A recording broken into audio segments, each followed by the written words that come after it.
is harder than I like to think, but it's easy when you're by my side.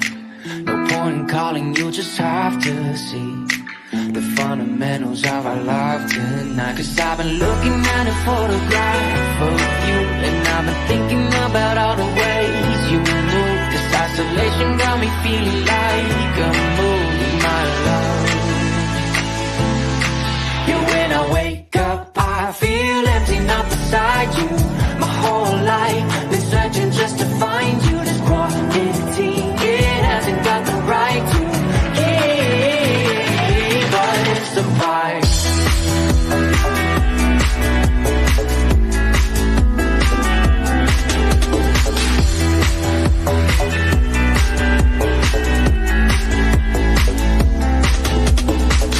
Killing time, we got nowhere to be. You're sending messages I can't ignore. No contemplating, come here close to me. I'm bored at home, can't leave the house no more. But I've been looking at a photograph of you, and I've been thinking about all the ways you move. This isolation got me feeling like I'm losing my love. Yeah, when I wake up, I feel empty, not beside you. My whole life been searching just to find you. This quality, it hasn't got the right to give, but it's a vibe.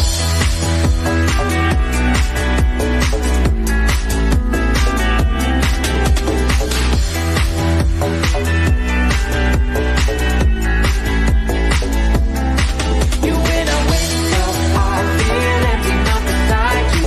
My whole life been searching just to find you. Quality, it hasn't got the right to give, but it's a vibe.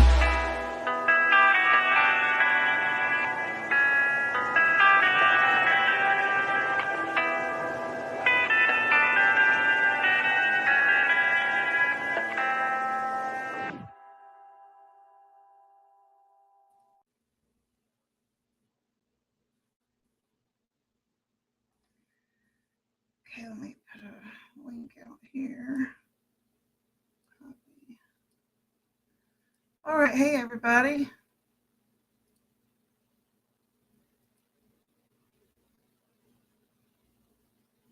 Hey Magnum. Stephers, I hope you come back at the right time. I hope she comes back. There's a lot of drama going on in the streets.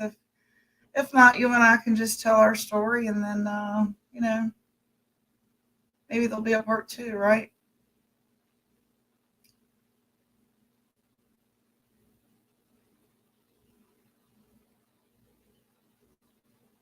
You check my messages real quick. How y'all doing tonight? Hope everybody's doing real good.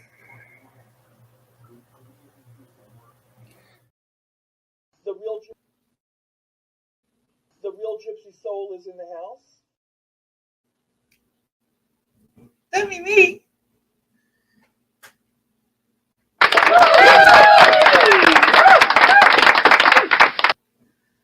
Okay. Magnum, I put the link there. You want to grab it and come up. Come on down to tell your story. Tonight is Reincarnation and near-death experiences with guests Stephers and Magnum. There's a link down there in the chat for you.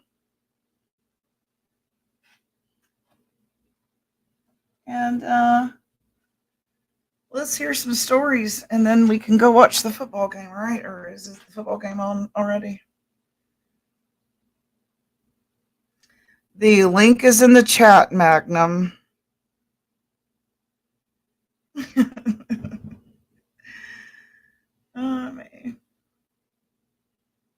Boy, my signal's terrible. I got one little bump there. Are you grabbing the signal?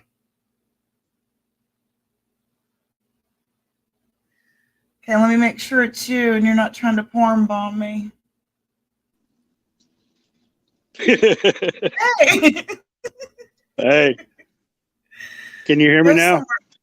Yeah, but go somewhere more aesthetically pleasing, please. Yeah, no, that's no good either. Hang Just sit tight. down. Put the cigarette out. Don't do that in the house. Don't do that in the house. I'm not in the house.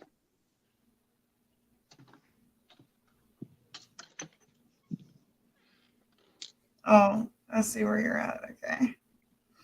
All right. Is it snowing yet? Yeah, man, somewhere, but not here. All right, Magnum. Do you mind if I read something real quick, or do you want me to read it after your story? You want to? No, You're in the I don't cold. want to go. You're in the I don't want to. cold. You're in the cold. So you go ahead and No, you go ahead. I'm good for now. Waiting on some people to show up. How many you got here? Magnum. Hey, Everybody, Magnum. everybody's Hey, that over. Magnum. That Magnum's one groovy dude. I'll keep them. Okay. They're all over in Constance's listening to that drama unfold. So I just wanted to read this real quick, and then we will talk about near-death experiences. When I was a little girl, there was a movie that came about called The Reincarnation of Peter Proud. And I think I was 4 years old when that came out. And ever since I was a little girl, it interests me, and probably is why a gypsy is interesting to me. And let's see if I can get to it here. My father, where is it here? Where did I put it? It's on my community wall. Why don't I see it now? Hang on. I'm getting to it. Yeah, it was way after the bin store.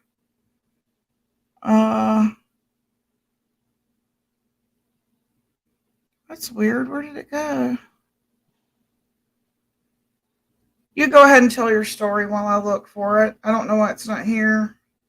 Take your time, honey. There's nobody here but you and me. Okay, sounds good. Won't you tell us a joke?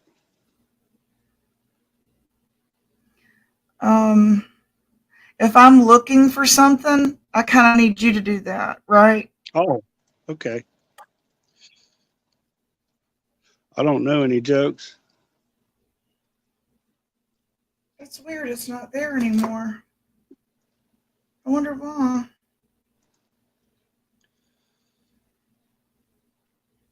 Huh. Very weird. All right, well, I'll just go to it again. I know that I didn't delete it. Uh, hmm. So weird. Okay, let's see. You know what I'm talking about, don't you? Yeah. I had it posted on my community wall, and even told people to go read it there, and now it's not there. I don't understand why. From 30,000 feet above the desert floor, I see it there below, a city with a legend, the West Texas city, El Paso, where long ago I heard a song about a Texas cowboy and a girl, and a little place called Roses where he used to go and watch this beauty whirl. I don't recall who sang the song, but I recall a story that I heard. And as I look down on this city, I remember each and every word. The singer sang about a jealous cowboy and the way he used a gun to kill another cowboy. Then he had to leave El Paso on the run. El Paso City by the Rio Grande. The cowboy lived and rode away, but love was strong, he couldn't stay. He rode back just to die in that El Paso sand, in El Paso City by the Rio Grande. I try not to let you cross my mind, but still I find there's a mystery in that song that I just don't understand. My mind is down there somewhere as I fly above.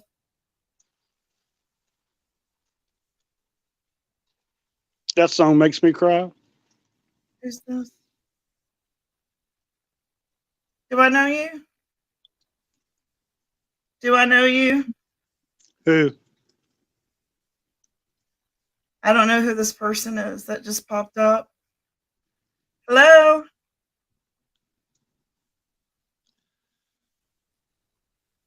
Hi. Hi. How are you? I just thought I'd join in. Okay, good. We're It's talking about it. the lyrics to the song El Paso City by Oh God, I'm lost. Marty Robbins. Uh-huh. It's about reincarnation, where he met a woman in a canteen in El Paso City in another life, and he keeps being Wow. drawn. Yeah, he keeps being because he has a deep song for a country song. Yeah, it is deep. That is It's like deep. it's like from the 60s. And every time he flies over El Paso, his heart longs to go there. So he finally Oh, goes there and he sees her and they fall in love again in another life. sweet.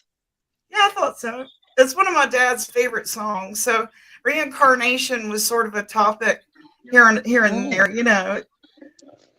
Yeah. So and then my husband had a near life experience that I was going to share with you too. Do you have one or the other? What? A near death experience? No? I have to turn his microphone off here. He's echoing. Am I echoing? No, it's my husband. Is there a TV on in our house somewhere? It's in my room, I bet. Yeah, I'm hearing an echo in there. He just come back in, and now I'm hearing an echo in the back of the house. He's going to look for it. Oh, okay. So that's what the topic is today: reincarnation or near-death experiences.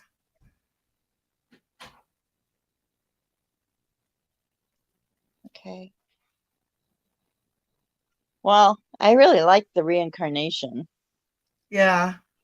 Yeah. Yeah, especially if your first life wasn't so great. You know, get I don't know.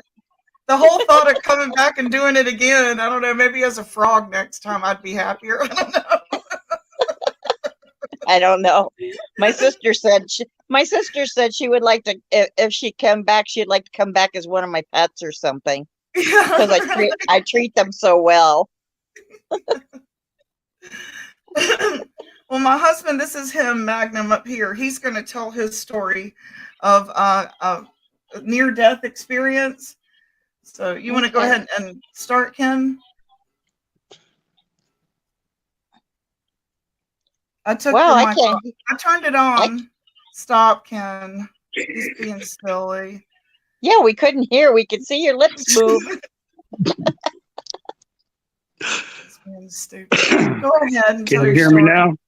Yes, Go tell outside us and anyway. Yes, we can hear you now. So go ahead Okay. and sit down and tell us a story. I can. It's rained and everything is wet out here and frozen. Oh, okay. I'll just That's stand not here. good. Well, it could be worse. Yep, Okay. that's what I always tell myself. My experience happened the day before my 12th birthday. Wow, That was a long time ago. young. 50 years ago, actually, last September. So in the Wow. 60s, And right? yeah, I was born in 1960. So this would have been 1972. Okay. And back then, we didn't have internet and stuff like that. We had outdoors and bicycles and Yes, things me like too. that. Real Me too. toys. Yes. And Yes. No play dates either. yeah, really. You just And my go knock on the grandmother, door. You my just went and grandmother, found who, where all the books were in the front yard. That's where you went to go play. yeah. Well, my grandmother sent me $5 in the mail for my birthday, and it came a couple days early. So Oh, sweet. I went up to the Western Auto Store and I bought a speedometer for my bicycle with it. All right. And my dad helped me put it on, and I went over to my aunt's house who lived right across the street from the church that we went to, because she made the best fried chicken in the world. And Mm. so after we ate, I come out of her house and got on my bike, and I was seeing how fast I could go as I turned the curve in front of the church, and I hear a and I hit a car head on. I Ooh, was doing about 40 on my bicycle, is what my speedometer said. wow. Uh, Over the next 6 seconds, is about the amount of time it would have taken me to hit the ground.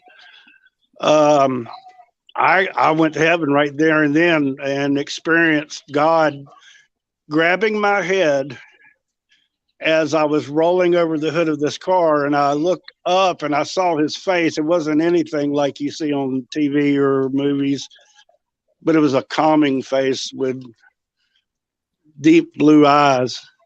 And he said, "No, it's not your turn yet." And he laid me gently down on the pavement beside of the car that I just hit.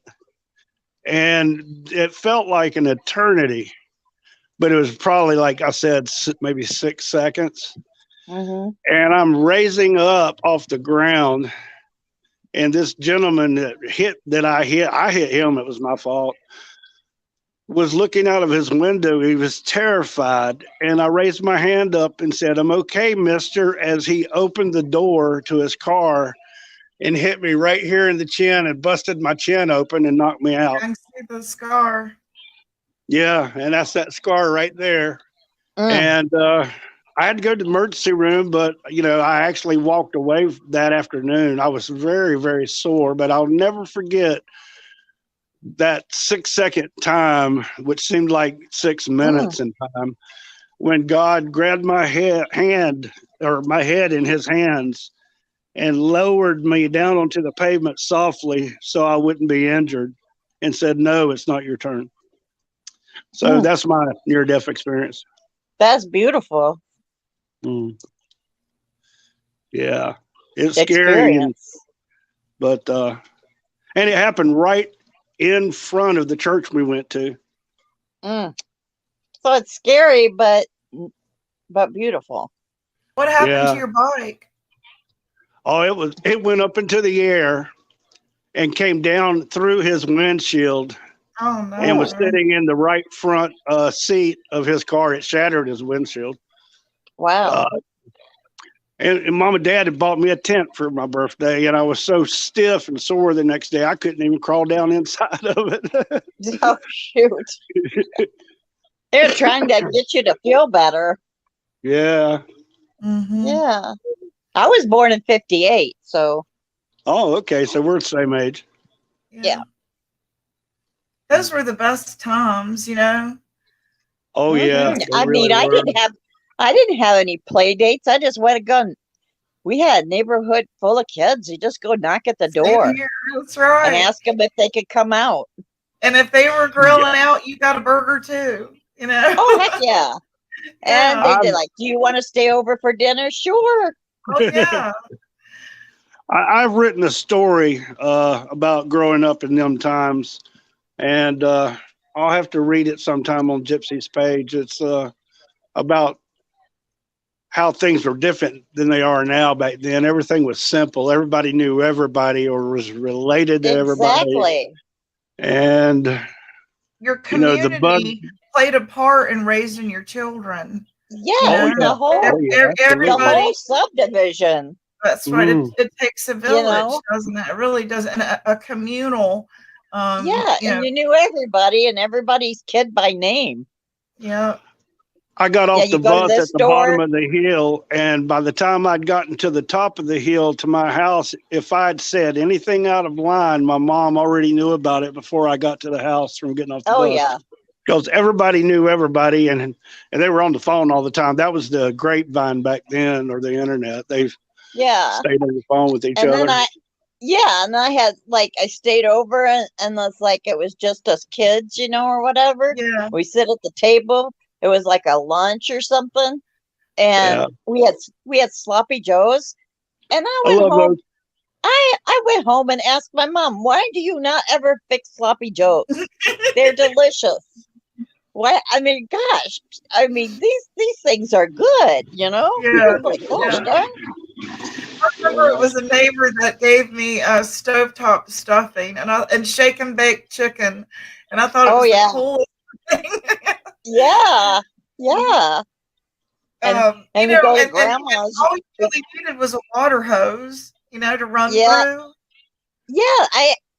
I would wash off like I don't know, like I hurt my toe, like got a scrape on there because I was riding a big bicycle that was bigger than me.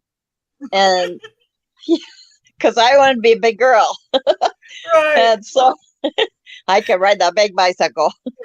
No, I hurt my toe. And so it's like, oh, okay. We didn't get band-aids or anything. You just like wash it up under cold Yeah. water, right. That was Shake it, it the off. hose, And it's Cold like, okay, blood. yeah. And so I did that and we drank from the hose and whatever, Yeah. Uh, and Yeah. then having, I mean, I could play until the street lights went on, I Same mean, there That were here. was so many that was kids to play everybody's with. cue. The And street you lights knew was you were everybody's getting a cue. whooping if it was way past. You knew And my you Yeah. were mom, getting a whooping. my mom would make sure we have our lunch or something. She'd do that, two fingers in her mouth kind of thing, whistle. Oh yeah, my brother did it with the acorn. Yeah, my mom would He'd do hollow that. We out an could hear her from acorn. the other block, we were on the other block or whatever. We could hear her. Yeah. That's like, oh yeah, that's my mom. Oh yeah, okay. And then we just grab a sandwich and run off, and go play. But we'd eat our sandwich on the run, Yeah. Yeah, we Yeah. don't want to miss anything, any You know, playtime. I remember just going toy shopping all summer long, and then you would put it on layaway. And there's Oh not really yeah, I any, used to love there's the no layaway toy thing. stores anymore. There Yeah. needs to be more brick and mortar. Yes. Yeah, or bring back the wish book. Oh my gosh, yes. Yeah. And You could now, order a house. yeah. I mean, I think do Spiegel catalog? I think it was Yeah, I Spiegel remember seeing. catalog. We got our Saint Bernard through there. Did you really? Our Saint Bernard puppy, yeah. Yep. Wow. Yeah, we did. And Remember when the Sears good Wish book breeding used to too. be like that thick, and you could sit Yes. for days and look and Oh my gosh, yes. And then we do that every, before Christmas every year. yes, We go through there. Yeah. And I can never, I was raised in a middle class family, I guess, because I don't ever remember not getting what I wanted for Christmas. Yeah. Same here. I- It's funny because I met a guy one time in my 20s who says he grew up poor, and I mean like the My ghetto. dad grew up poor. And well, I thought I did, and I would tell him, yeah, I didn't get to get this, and I didn't get to get that, and he was like, "Did you say that you grew up on Country Club Road?" I said, "Yeah." He goes, "If you could even see the words Country Club Road, you did not grow up poor." I was like, Exactly. "No, Exactly. you were spoiled. There's a difference." Yeah. Yeah. They'd be like, you had it good, man. I No, felt like my Steve dad Martin my in a dad jerk. was really, I'm my- gonna stay this way. yeah. My dad was really poor as a kid. Really? So when your parents are like my mom went through that, oh, what is it, that depression or whatever? I don't know what The it's called. depression, yeah. Where, they had stamps or whatever, and you run out of the stamps, you can't have anything else. You know Like about that. the those girls stamps. the girls couldn't wear nylons because those were being used in the war or something. I don't know. Mhm. Rations, like you could have so much sugar or whatever, so much of this, so much of that. Everything was Yeah. rationed. Yeah. And then my dad, he was just poor, and I had pictures seeing him in bib overalls, and I don't think he didn't have he talked about not having, shoes and stuff. And I think all he had was the bib overalls on. I don't think he even had underwear. Well, we're from North Shit. Carolina, like hills of North Carolina, and both my Mhm. parents are from the Appalachian Mountains, and that was about all you needed was your overalls, you know? Yeah. Out And my in the dad, garden yeah. anyway. You're in the garden But anyway. your parents is like if they're poor or something like that, when they have children, they try to make it better for their children Oh yeah, yeah, where right. they're, don't have to go through that. They'll do everything in their power for their family not to be poor. Yeah. Yeah. My dad, I mean, he worked one job, two jobs, three jobs, you know. He provided for his family. I don't know. So Yeah. they were saying my dad looked really sexy when I was born. It wasn't that he was looking sexy, he was just tired. Oh, He's just tired. your dad had a carpet business and a candy store, wasn't it? Yeah, he was in the floor covering business for 58 years. He went right after the war to floor covering carpet laying school. Cool. And then after he retired from that, when his knees went out, he and mom bought in a partnership with this gentleman. And they had three locations of convenience stores back in the Convenience store got Nice. candy. back in the Yeah. 70s. A convenience store was a new kind of thing. Yeah. And Candy. my mom worked at one in the morning and dad worked at it in the evening. And so they Mhm. were like two ships passing in the night. Yeah. But, they And did then what you they had to wonder, do. and then you're wondering as a kid, how the heck did I get a baby brother or sister? Yeah. Like, Well, I I never am the see my baby. parents together. I don't know. It just come out of the blue. Yeah. Holidays, I guess. Yeah, I don't know how my sister got here. All of a sudden, they tell me mom's gonna have a baby. Really? She My she grandmother had she hardly 13. showed. I couldn't tell she was pregnant. My grandmother had 13 kids because they lived on a farm, so they needed them for a Oh yeah. farmhand. And that's what they all did until they graduated high school. They all worked the farm. Oh yeah. And my mom said that when her baby brother came home from the hospital, his baby bed was the top drawer of her Chester drawers. She pulled it out, Oh put the yeah. padding down, and that's where the baby stayed. Yeah, my older sister, I guess they were living with some relatives at first. But my sister, they made a bed for her like in a drawer, I was like, yeah, me, Yeah. I got a bed. You want to go outside and smoke? Are you going I outside to was smoke? I was second born, so No. I got a bed. Things were better. Yeah. Yeah. And even just like when it would snow, it was different. Yeah. Now they clear it right away, and you don't really get to hear the quiet of a snow. Do you know what I mean? Exactly. Yeah. Exactly. Getting up real early before And everybody else and get no, up and walking even in the though snow. even though I'm living in Minnesota, everybody thinks it's so cold here, and they go, the way they carry on, it's like I live at the South Pole or something. I I've been to mean, come on, Minneapolis. I've been to I'm like, yeah. gosh darn, it's like, really, it's like I was watching New York, their weather, and they were having some pretty vicious weather, and we weren't getting that, but they were getting the lots and lots of snow, blizzard conditions. Yeah. Then they had a travel ban, and the closing things, streets and places and everything, and it's cold as heck. And I was looking at my temperature and my snow amount. It was nothing compared to New York. New York got hit hard. We didn't get all that.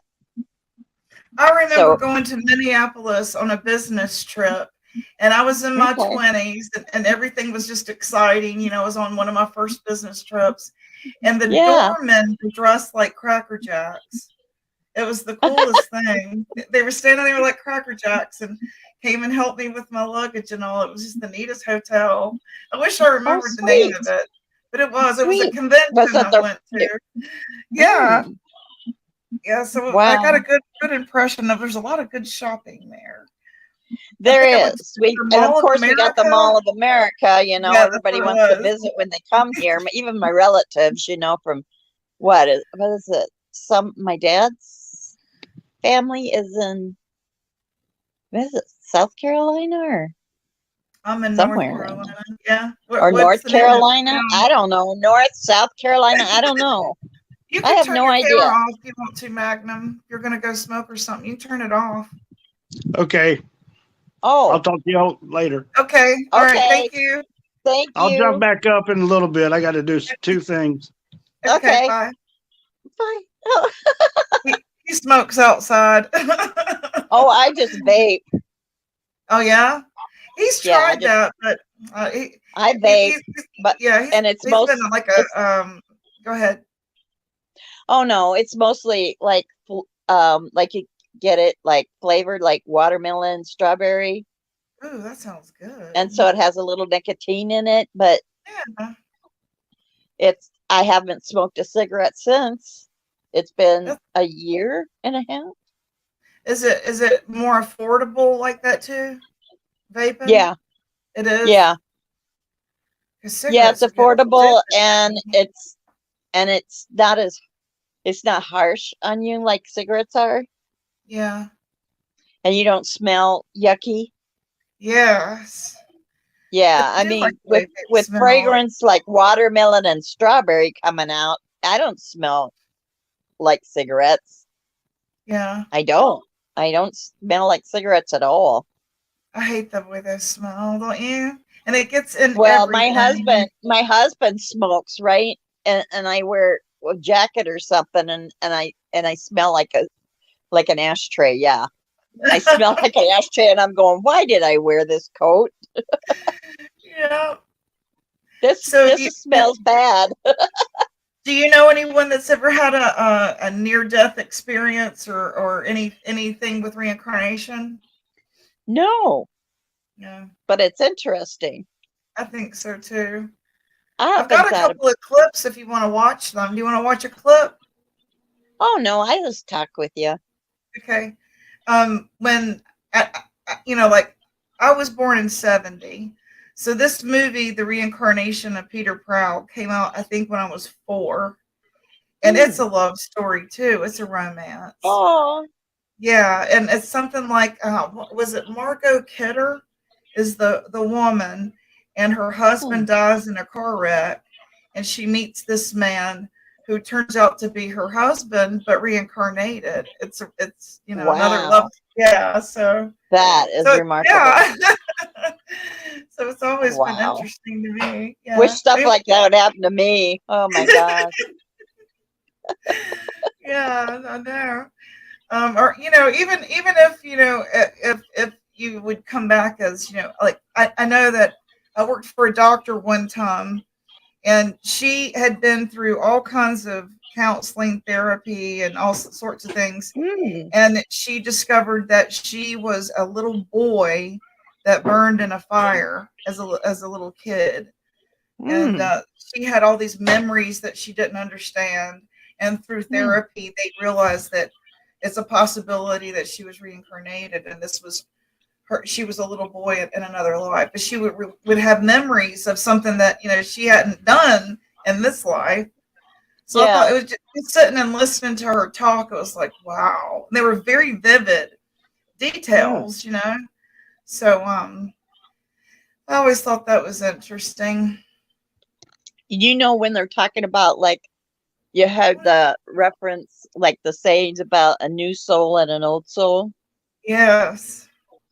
You know, I look back and I'm thinking maybe I was a new soul or something. I don't know because I don't know Yeah. because the way I had to touch and even so young, I had to smell, touch, and all that. It's like it was a whole new experience. Right. Like I couldn't understand at a young age why something so beautiful could hurt. So, like I touched a bumblebee. Can you believe it? I touched a bumblebee because it was so pretty, and I was like, and it stung me, and I was like, I can't, and I'm like, I can't figure this out. I'm so young, and I'm on my swinging back and forth, holding my finger. It's like, really, I Right. can't, and I'm in deep thought, like, why did it hurt me? I can't, so I couldn't fathom that. Like, it was like a new experience or something, like, wow. Yeah. I I don't wonder know what if, to think if about like this. when we have deja vu, if that's what if we're like remembering something from another life, if that's what Yeah. deja vu is, you know? Yeah. But sometimes I think I'm a new soul because I had to go through, and some people would say, well, don't do this because this will happen, or you'll feel like this or that or something. And it's like, you know what? I just want to experience it. So as I go through life experiencing things, Right. I like losing a loved one. It hurts, but understanding it, you're going to miss that person, but Right. understanding it, the why and the whole ball of wax, what it's all about. Um, it's like you like me, my dad passed, and yeah, I'm sad, and I'm going to miss him something terrible, and Mm-hmm. I'm really sad. But looking at my dad, I know that he's not there anymore. His soul has left his body. It's like that's just a shell, you know? Right. It's Um, not really my dad laying there. right. That's hard. It's like a picture. My daughter was murdered in 2011, and Oh, I'm so sorry. thank you. I went to a medium online, and it helped me, bring That's closure to it. good. Yeah, because like I had questions, and the medium, like I said, helped me, speak to her through her, and so and the way it all transpired, it really helped me, have peace That's because good. yeah, the way she was murdered. I didn't get to say goodbye, and I was left with all these questions, and so it Hmm. helped, So I Yeah, definitely think there's a need for that there for is. mourning. Yes. And there's no time limit on it. Right. Even though some people want to put a time limit on it, everyone's different. Yeah.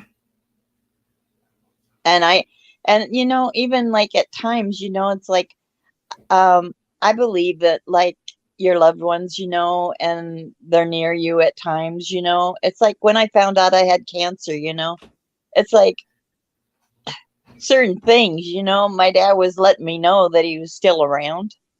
Hmm. You have cancer now, or you're a survivor? Survivor. My husband is too. He had cancer in his bladder, and the, Bones the here. yeah, well, he was having problems with his groin, and he goes for a Oh, one thing, and they find this, and so yeah. it's like if that hadn't happened, yes, divine intervention there. If he hadn't had the issue with one thing, he would Yep. have never even gone in, So This is true. And I never thought it was cancer, but I was getting run down, and it's like, I can't even climb the stairs. I don't know what's wrong with me. And we took a blood test, and it's like, okay, can you come to the hospital tonight? And I'm like, oh yeah, I'm losing weight and everything. right within a Uh, matter of like 2 years, He went through a divorce, a custody battle, losing the Ugh. car lot, getting cancer, and I got pregnant. And Oh then my. my daughter was murdered. All within a How old 2-year was your period. daughter? She was 23. Okay.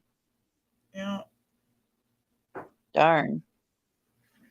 And that was your only child? No, we're kind of the Brady Bunch. We've got 6 Oh, between us and okay. several grandchildren and a cat. Okay. So, Yeah. yeah, I a don't lot have, of I a could, lot of adult children now. Yeah. well, bless your heart. I mean, I couldn't have any children. Oh, I'm sorry. Because, Do yeah, you have any I'm animals? very nurturing and I wanted like several. Did I you mean, ever I think would about matter if foster I care? would have, huh? Did you ever think about fostering? Yeah, but my husband was not into any of it, so Yeah. it Do you have a takes dog two. or a cat? I have one dog and 3 cats. Oh, do you? Yeah. We have And I one had a cat. bird, but he passed away. I'm sorry. Yeah. Oh, What I kind of loved dog it because do you have? he's pit bull and boxer. Oh, okay. He's really sweet. Yeah. He has helped me through all of this. I mean, like if I can't get up the stairs, he plants himself there so I can put my hands on him to get up the stairs. Yeah. He's very helpful. He loves me. That's good. I love I him. like bulldogs. Bulldogs are so sweet. I mean, he looks up at you like, do you understand to put your hands on me? I'm not going anywhere. I'm staying right here. Oh, Just put your hands on me so you can get up the stairs. I'm like, okay. And and it helps me. And you do know what an empath is, right? yes. Hey, Okay. Stephers and King of the Streets. Good to see you. I'll drop you a link, Stephers. She's going to come up and give us a story, too. Oh, Yeah. You had to eat dinner. so It's okay. We're just sitting here shooting the shit. yeah, but I'm an empath, so I I feel I feel everything.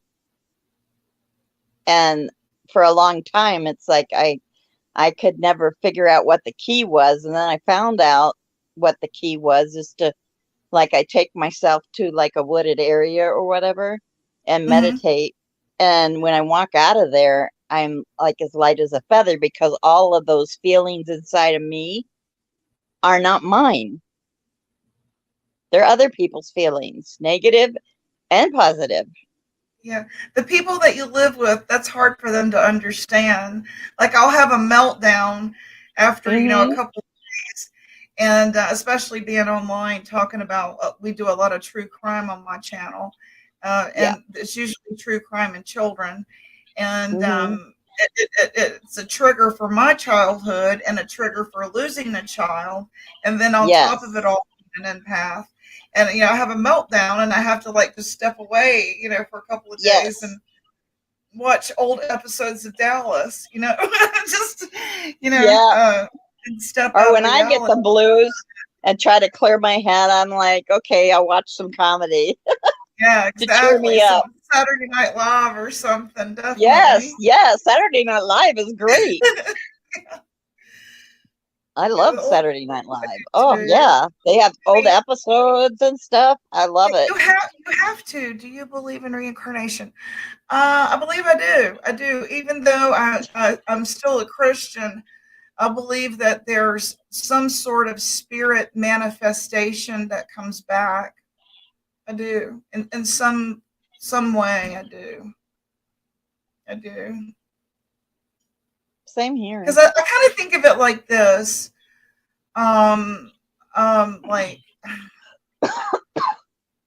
I don't know. I guess maybe that's where doppelgangers come in, maybe, or maybe. Oh, you just remind me so much of my Aunt Nanny, or something. As you said, an old Yes. soul. It's a Yes. manifestation of someone's spirit, maybe. You know, I guess Mm-hmm. sort of, and that Yeah. could even be divine intervention in itself too, right? In the form of the embodiment of someone that was once here. You know. Who knows? Yeah. Anything's possible, I guess. I don't know. It's just I'm very spiritual, so yeah. but I believe, there's other things out there we don't know. Right. And there've been instances in my life where I know that was divine intervention. And so I know that there is a higher power bigger than me. In your mind. And that higher power knew where to put my eyebrows, how many hairs are on my head, and I have a purpose. You know what I'm saying? So you're so lucky to have that long hair. I'm growing mine back. I got it cut down at the beach. When you get chemo, it falls out. Yeah, I see. When I went to start growing it, I had been scalped literally at a hairdresser. I said just to trim, and I was like Joan Jett when I left there. Oh wow! And so I haven't cut what it is this? Yeah, I haven't cut it since. And now it's like my scarf when I'm cold. Yes, I wore nice hats and scarves, and I could pull it off. I wore loop earrings, put my makeup on. I can make cancer sexy. It's okay. There you go. Yeah, I like short, sassy hair though. I do. I like it. I'm gonna color it, but yeah, it's growing leaps and bounds. And the thing is, my hair was naturally thick. My hair, oh yeah, it looks very thick.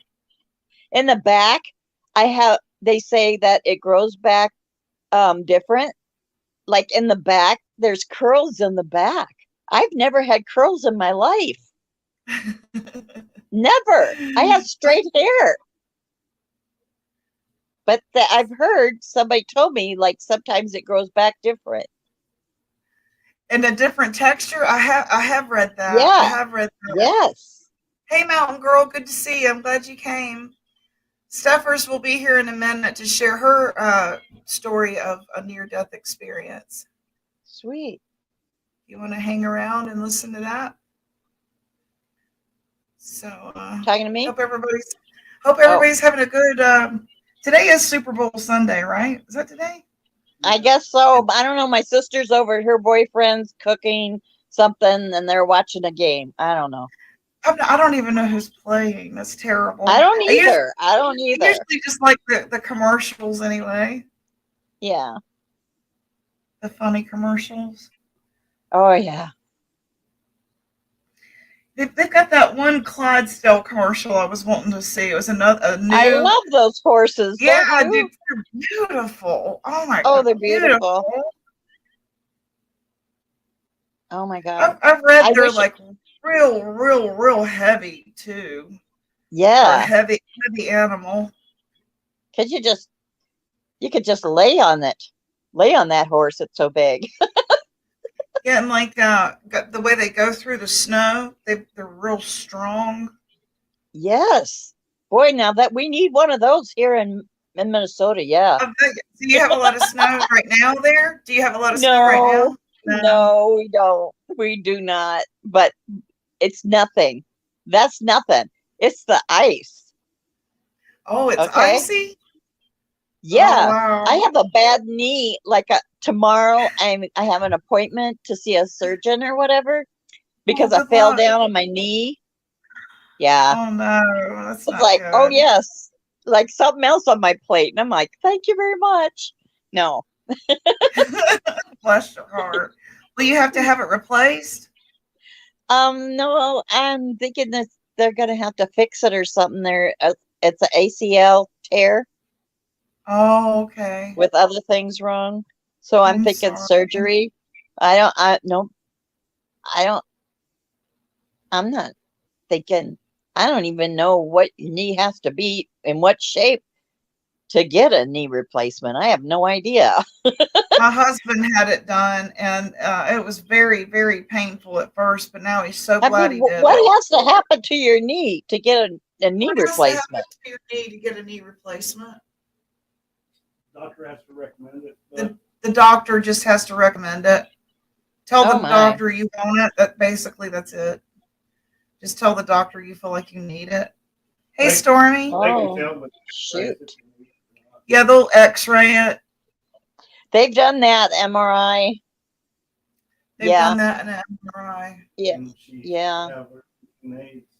That should be everything you need to get it done. Unless it's muscle and not bone. Bone is why you get a knee replaced. But if it's muscle degeneration, like muscular dystrophy or something like She that. can't hear you. I don't know. Can you hear him? I just know that it's a torn, like ACL and some other things. ACL? Yeah. And Okay. something is stretched and torn, some other things. And then there's a bone spur in there somewhere. I don't know. You should be able to get it then, I wonder. I don't know. Maybe it's an insurance thing. I don't know. And here I am so trying to just get myself ready for the end thing, like the Mhm. end of the tunnel kind of thing where the next step is bone marrow transplant. That's what you have Okay. to do next. Yeah.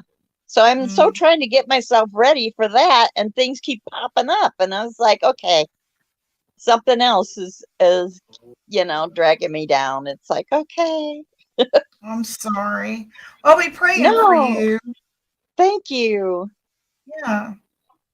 I was like, but I'm a happy-go-lucky kind of girl, so, and I'm very positive, so Yeah.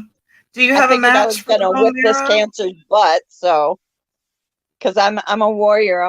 I fight. I fight There for you it. go. Yeah, There you go. yeah. I ain't There you going go. down. There you go. Well, my last name, my maiden name is Campbell. So, Okay. and there's 4 girls in our family, and we call it Campbell Strong. There you go. We're Campbell Strong. Do y'all Yeah. live close to each other? My older sister passed, but So- I have 3 or 2 left, so Mm. I'm close to the one, the last, the baby of the family. So I'll be praying the other for one you. is too judgmental. I can't handle that. I just can't.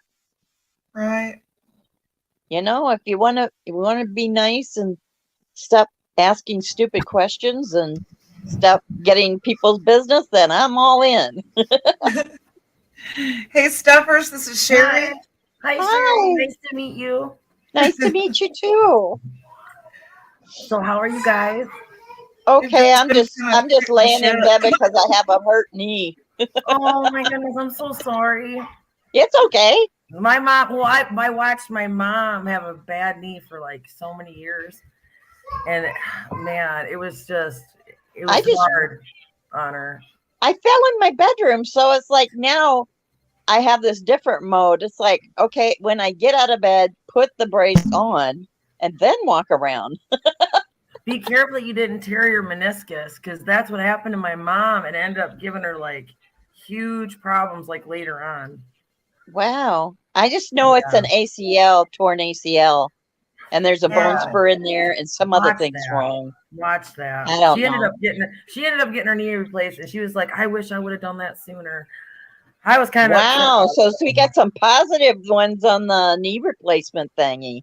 Yeah, she said, and she just got her whole entire foot reconstructed recently too. Oh, Wow. bless her heart. No. Yes. Like, And I suppose she doesn't have osteoporosis, right? I think she might have the beginnings. Actually, I think she might be in the beginnings of it. Really. Okay. That, or I know she's got degenerative discs. Because I know I have osteoporosis, so I think she does too, or my grandma did. One of the two, or she was worried about that. I don't know. I'll have to ask her. but boy, do I take my calcium though. And it even when they take labs and you see all that in your blood, I have a lot of calcium in my blood and stuff. So I try to take it now because I don't drink milk and stuff, and I try to think about I think I drink to the creamer, younger does that generation. Younger generation, tell them to start early. That's what that's my logic is like, okay, if I do it start now, early, then start I'll taking later. more calcium and all this, and your vitamins must Must My have grandma told vitamins. me, she was like, I'm telling you right now, girl, it's not what Yep. you do to yourself when you're old. It's what you do when you're young. That's That right. And I was like, That is so right. so, but yeah, so that's a weird one too. But that's not the experience I was going to talk about. Oh, of course not. Yeah, not my grandma. Well, no, because I had a weird one with her too, but it wasn't. I don't have like a near death experience, so to say. I wouldn't know but if my I dad- did or not. Let's just say I wouldn't have known if I died or not. So let's just, I don't even know. Well, this is actually like my dad's near death experience, but it ends up Okay. being a spiritual That'll work. experience. For That'll me. work.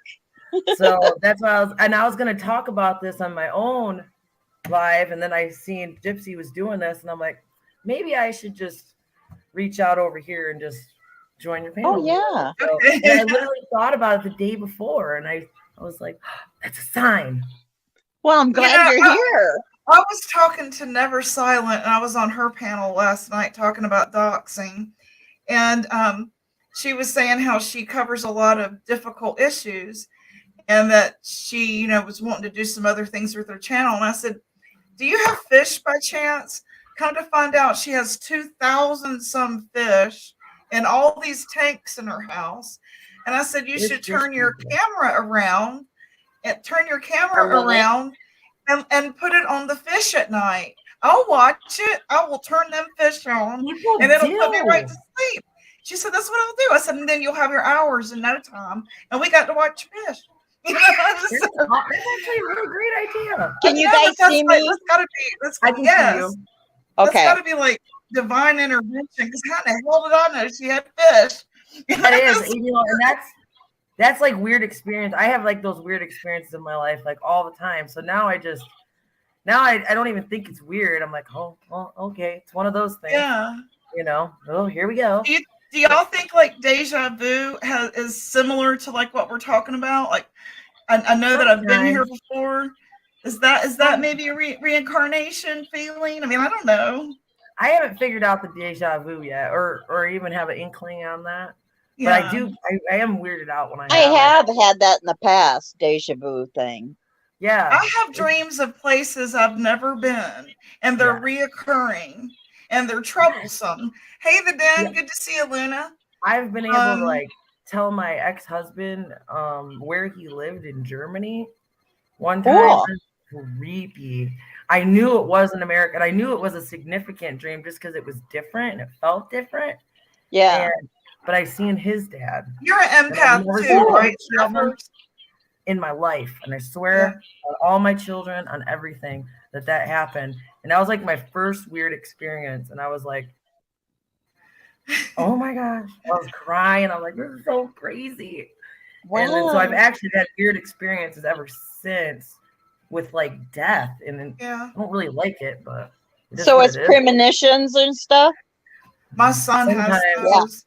Yeah. So we got premonitions, we got an empath, and Gypsy.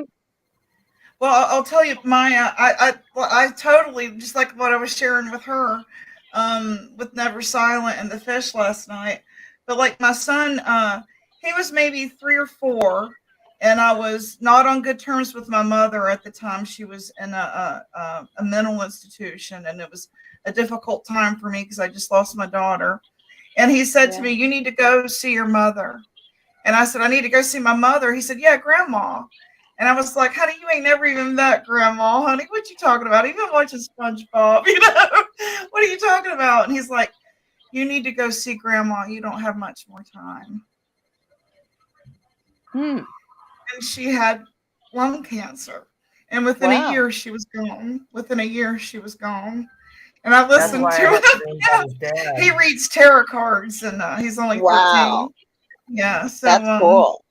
Yeah, I do too, but I get weird. We have some gifted people here. Like I read tarot. Yeah, I just get scared. I just don't. I can do it really well, and that's what scares me. Right. Don't let it scare you. It's too good. Yeah. And I believe in Jesus too, and I got to figure that part out of it because like, I don't feel it's bad, and I don't feel like I feel like anything you can do in this world, you can make it bad. Right. Yes. Exactly. do Oh it. yes. So Just I have turn that it over struggle.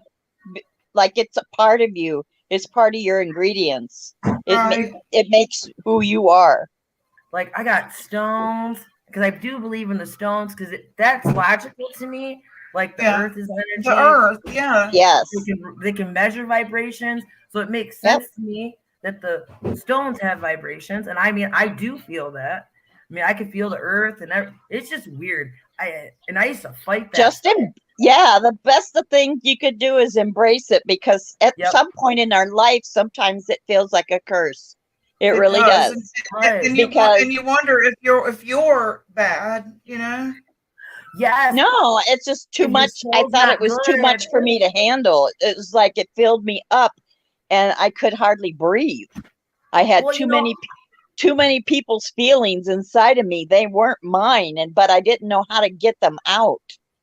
Oh yeah, and I've prayed and prayed. Like, if this is not of you, Jesus or God, like please just drop it. You know, take So it I away. had to And there has embrace been it. I things. found the key. Well, Life I just is asked, better. if it's not of him or Yeah. it, then take it away. You know, Yeah. and that's never dropped. That or Right. weed and That's where I got, and like I believe in tool. meditation too. Like going into a wooded area, that is like my element, and it's like all the life around me, the trees, everything. I agree. And I could, and like then earthing, right? you What they call meditate, and then you earthing. open your eyes, and you Grounded. can see the aura around the trees and can. everything, and look it's going in a together. circle. It's going in a I'll circle. even get barefoot and get my feet in the mud when I know I'm Yes. emotional. I go earth. Yeah. Absolutely, it helps. It really does. But did you know you can see your aura between your fingers? If you like really look, you can start. Yeah. But that's about all I can see. I mean, I feel more than anything. And if somebody's eyes aren't good, like I call it dead eyes. I don't know what it is. Anybody that's bad I encountered, like their eyes aren't right, and I can't explain what's not right about it either. They're not sparkly. They're not sparkly. Yeah, they're dead. They just don't have like a light. A very dull finish rather than sparkly. Brian guy, that Brian Kohlberger. Yes. Weird eyes.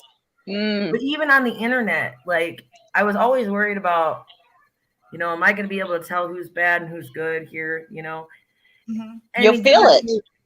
But I feel it though. You do. It.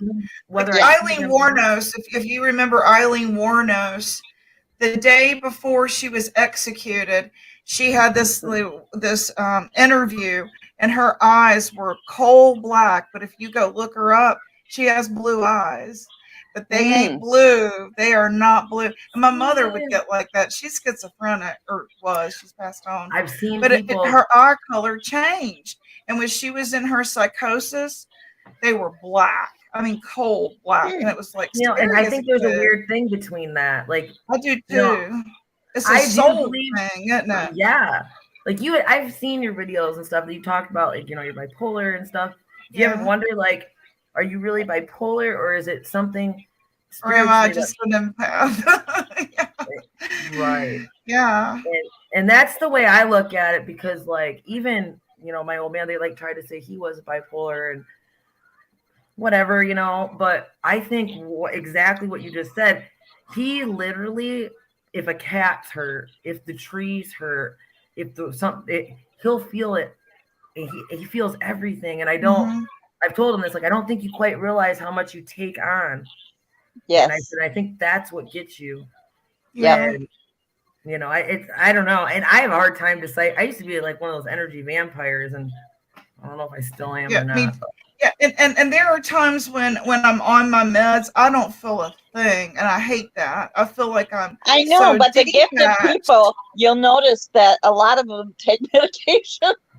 I have to, or I'll be. You wonder why. It will stop all of your. I mean, it won't make them. It won't stop them, but it won't. So make emotional without them. Yeah, I have to, or I'm like raw.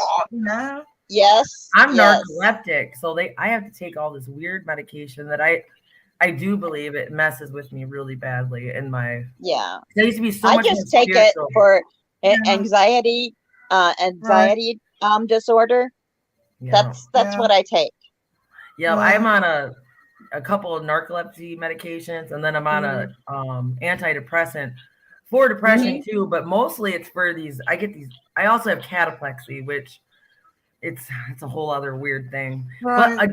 But a counselor I guy don't know was what like, that means. I What don't is either. it accompanies. Okay, so it accompanies narcolepsy, and not all Okay. narcolepsy people have it. Okay. I do, I guess. It's brought on by emotions, and I Okay. can't experience heights of emotions. If Yeah. I do, I go into REM mode, so I can hear Okay. you. I just can't move. I can't. Is that called see. sleep paralysis? Sort of, yeah. That's very Okay. similar. I have seen. I've had that happen before, where I like can't get up, but I hear everything else. I feel like I'm It's shaking. like, wake the hell up, bitch! You gotta go. Just wake up. But yeah, no, I have. The counselor guy told me, he goes like, you ever wonder if your narcolepsy and cataplexy is associated with your spiritualness? And I'm like, I don't know, maybe. You know? So what is Yeah, it? I'll be like, you're asking me? Yeah. Right.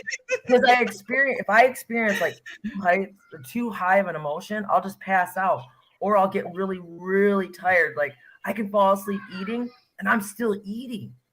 Oh wow. Yeah. It's called automatic Wow. behavior. My son's seen me do it a Wow. few times. He's like, "Mom." And you don't choke? No, Wow. not Thank God. yet. Thank God. Oh my God. And it's scary though. It's so And what is it scary. called Yeah. again? Tell me the name of it again. I have narcolepsy 1, which is narcolepsy with cataplexy. Okay. It's just wild. My but I husband, don't know. at the car lot, we had our computer guy, and he would be sitting there working on the computer, and then just, and I said, Okay. Are you paying him full time pay? Yeah, we have to give you everything for every time you sleep. So we got that. Yeah, can we cut that out? Yeah. Okay. But so my thing is okay, so it all started a couple years before my dad had passed away. Mm-hmm. And I was like maybe 26 or 7 or something like that. I'm 38 now.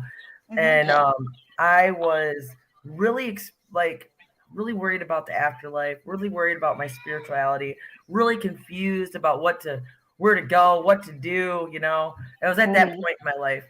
And so I was reading like about near-death experiences, and I was really fascinated with it because one of the things I had put together with near-death experiences is they all have to do with water. Oh, Some really? type of water. And usually if somebody has a near-death experience, they're getting taken through like a river of sorts or something. Cool. Water. Just water's a big player in it. And so my dad was in a coma, and he had like lost his lung years and years before. Like he shouldn't have been living. You know, it was a miracle he lived.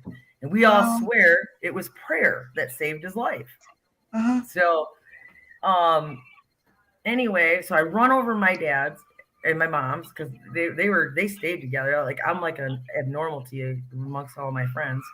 But so I ran over there, and it was just my dad, and they're hippies too. So my dad was a Vietnam vet, and my mom's a hippie, and so they smoked weed. And so I ran over there, and I was like, Dad, let's smoke this joint. I got a deep conversation to talk about.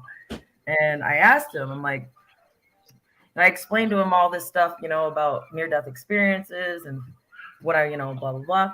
And I'm like, did you have one? He's like, oh, I don't know. And I was like, well, is there water? Blah, blah, blah. He's like, well, I guess maybe I had one. And he's like, he goes, I was waiting for a ferry in like New Orleans. And I'm like, that's weird. And I was like, well, go on.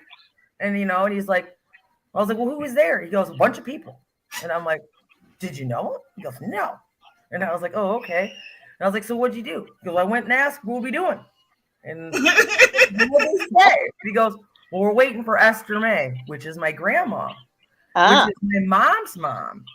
Okay. And I go, you were waiting for grandma? And he goes, yeah. And I was like, so then what'd you do? Because I went back. I went back home. And I was like, that's weird. And I was like, that was it? He was like, Maybe he just didn't want to wait in line. it's wild. So in this conversation, I went back home. Yeah, it was so wild. I couldn't believe it. Nothing happening here. I'm going home. We wait for her to go. We wait for her forever. This is Esther May. I ain't going anywhere with my mother-in-law. I'll be like, I'll go back home. He goes, I knew we were going to be waiting for a while. I'm like, Did he get along with her there? Did he get along with her yeah, there? he loves my grandma. Oh, okay, okay. I'm sure they had their tisks, but what the hell was she doing in this dream? yeah. So I end up saying, Dad, you're gonna die before me. He's like, well, I hope so. And I'm like, no, I know so, okay? No, they're like that. Parents always say they, gonna go. Well, no, this is me to him. I'm going, you're gonna die before me, Dad. And he's like, well, I hope so. And I'm like, well, I know so. And he's like, well, what do you want? What do you want? What do you want to know? And I'm like, listen, I need you to wheel and deal. I need you to talk to Jesus. I said, I have to know whether it's. I wish I would have had this conversation with my dad. I know. When you get to heaven, Dad, talk to Jesus for me, would you? I said, please. I said, Dad, he knows I'm a doubting Thomas. I got to touch the wound of Jesus. He knows. Let me touch the wound of Jesus. Yeah, you know what I'm talking about, right? Thomas had to touch the wound after the resurrection. I thought you said wool. Oh, no, the wound. He had to touch the wound after the resurrection because he was like, hey, Jesus ain't real. These are liars. And he's like, I ain't gonna believe it till I touch that wound. And that's where that whole saying of doubting Thomas. So I'm like, God knows, Dad, God knows I need to know these things. And he's like, well, I don't know if I can do that. I'm like, Dad, please, just try. He can talk. No, your loved ones could talk on your behalf. I heard that. That's how I felt. Are you serious? I didn't know that. Yeah, I've heard that they can. I just said not up there talking shit. I was like, yeah, God knows. They can talk good on your behalf. Okay. Well, right.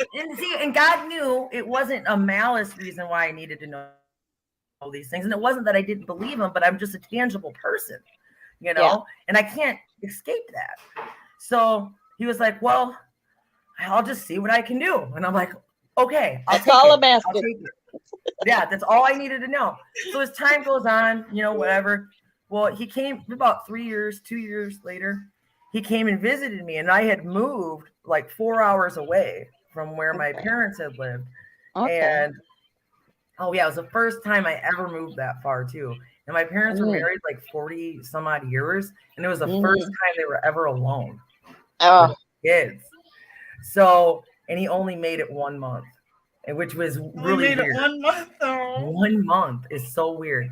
So he came and visited me a month after I had moved, him and my mom. Now, my dad was an alcoholic also my whole life. Yeah. Well, I had thought he was drinking that day. And I was so mad at my mom. I was like, why would you bring him here? She's like, well, you would have been mad if I didn't show up now too. And I was like, well, you're right. You're right. So time goes on. I'm like, Dad, why would you do this? And he's like, whatever. But for some reason, I didn't get as snotty as I usually would. And it was weird.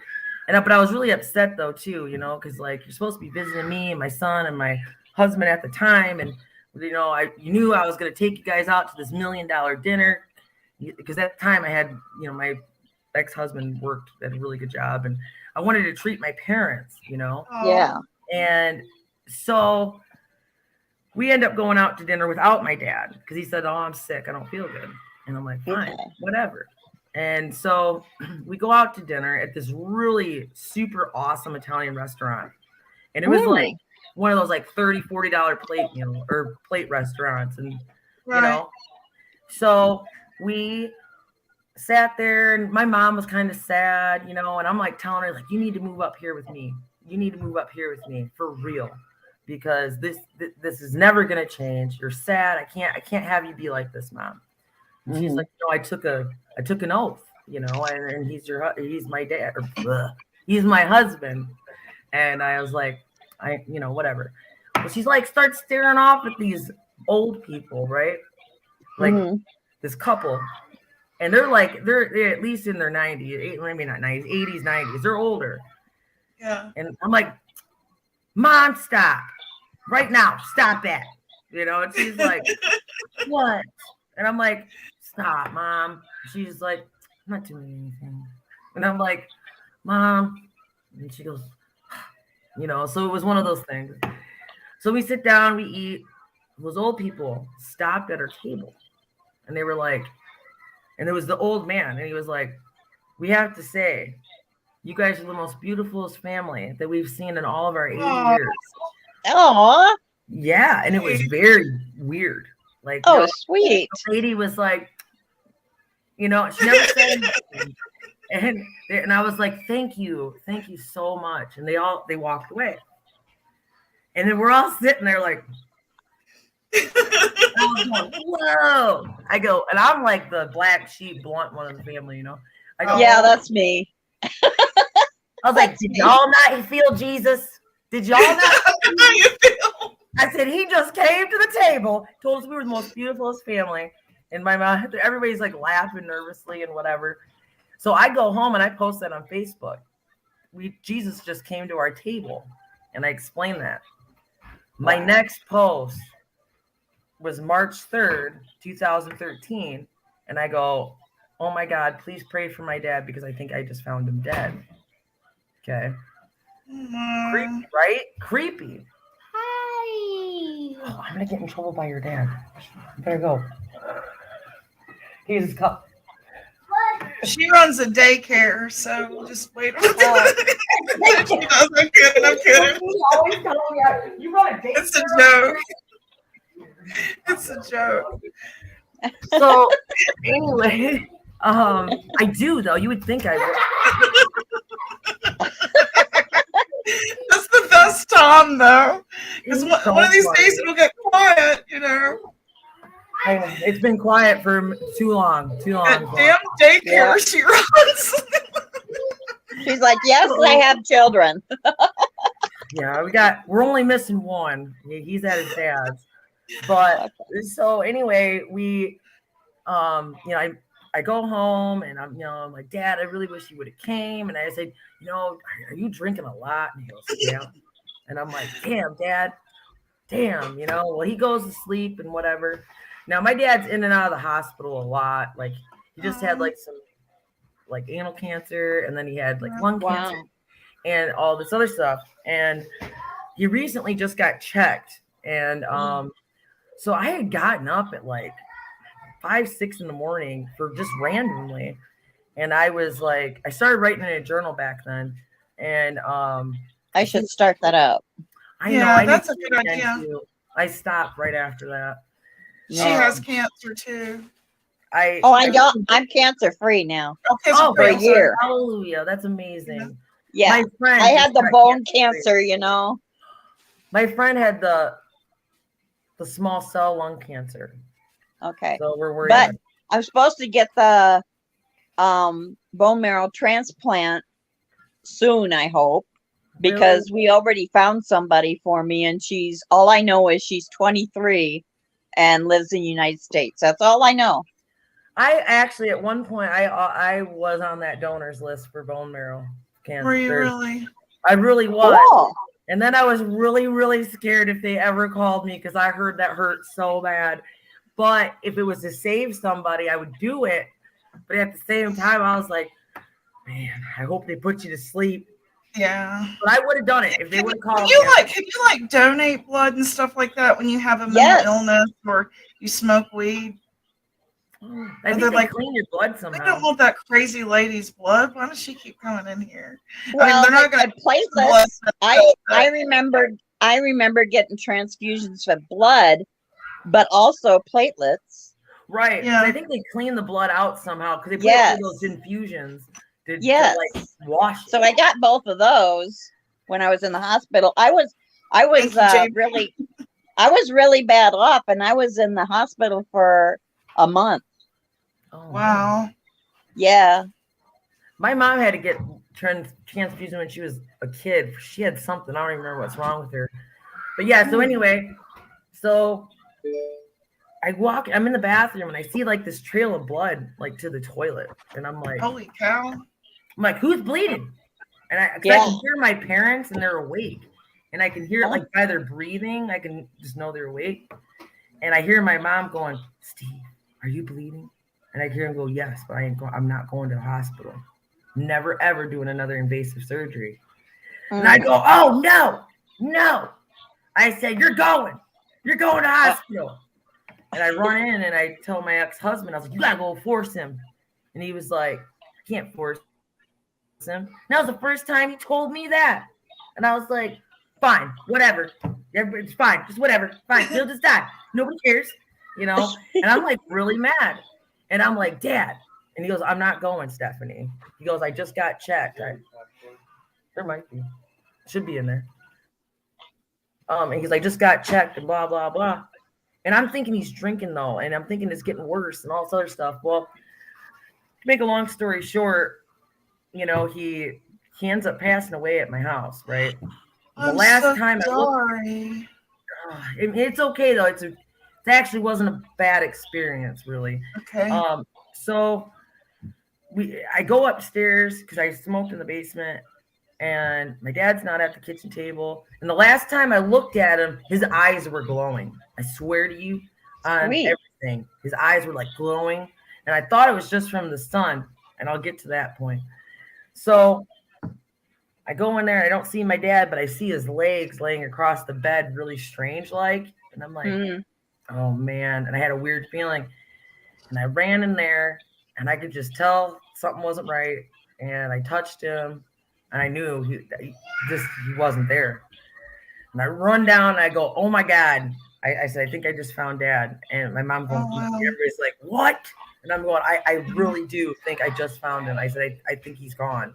And they're like, what? And they like, you know, we're all rushing upstairs. And my mom's like, help me get him to the floor. You got to do CPR. And I just got my CPR certification like a month or two before that.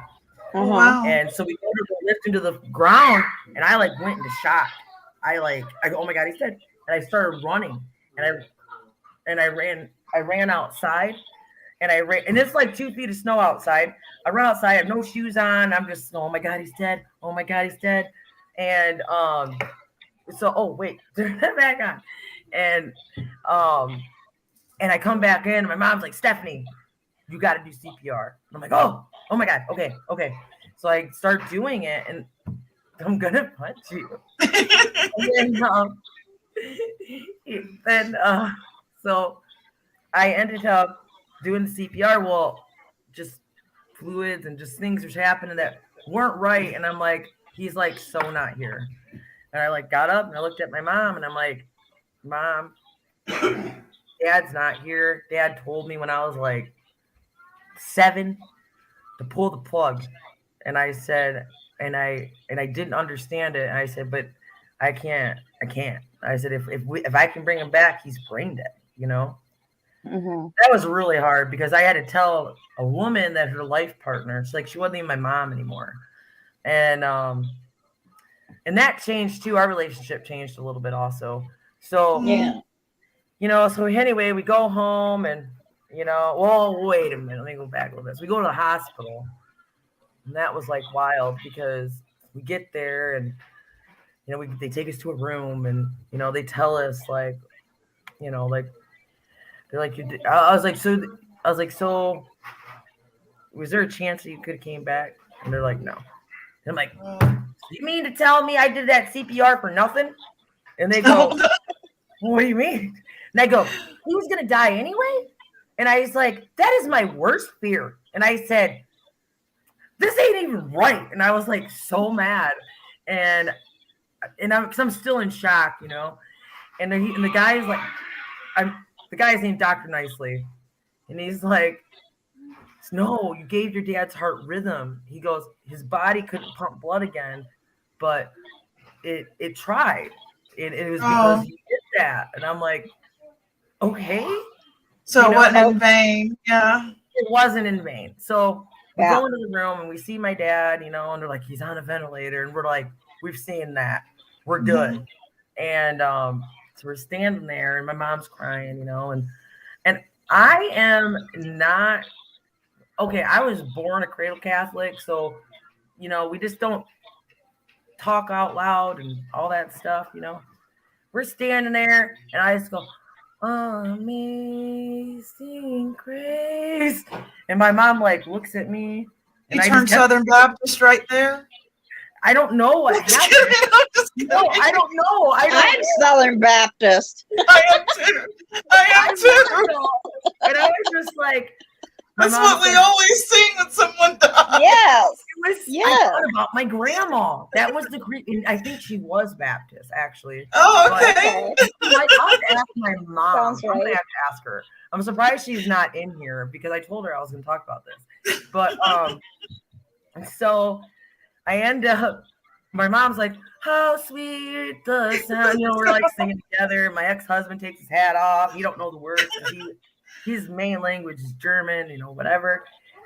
So we walk out of there, and my mom's like, "Stephanie, what was that? Don't ask. Don't ask. I have no idea what that was." Okay. So we're like moving on, So a couple days later, well, not a couple days, probably a day or so later. Oh, wait. I'm forgetting this other part too. So remember I told you about the eyes? Yeah. The yellow glow. Yeah. I go, yes, it was a yellow glow. I go, Mom. I go, I swear to you, I know you think I'm weird and all this stuff. I said, but Dad's eyes were glowing. I swear. She goes, Stephanie, I saw it too. I saw it too. The last look. I go, right. That's the last look I saw too. And she says, wow. I was always taught that Jesus, you see Jesus in people's eyes. What? Say that again? Like, you broke up. Say that again. You can see Jesus in people's eyes. Can you hear me? Yeah. Mm-hmm. It broke up first time, but I heard it the second time. Okay, good. I'm going to get in trouble. You better go. Get in trouble? So, get. We're not allowed to be on here. So anyway, hi.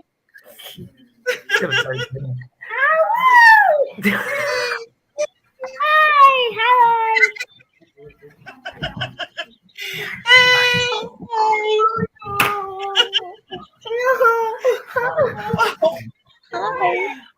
What time do the parents start showing up? Not. Bless their hearts, she has children too. I'm the oldest here and childless, so. Oh, see, I had him late. I didn't think I was gonna have kids, but I couldn't.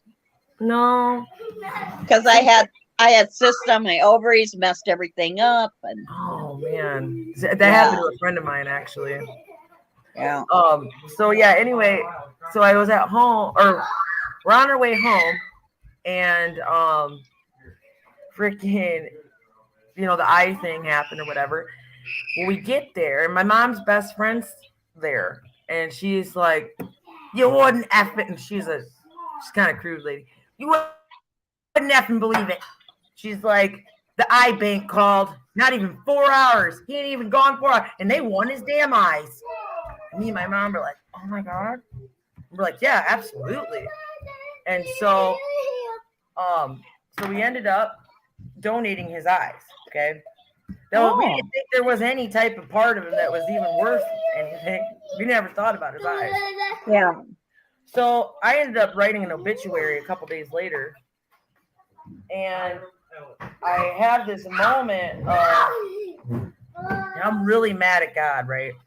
I'm like, why would you do that to me? Why would you put me through that?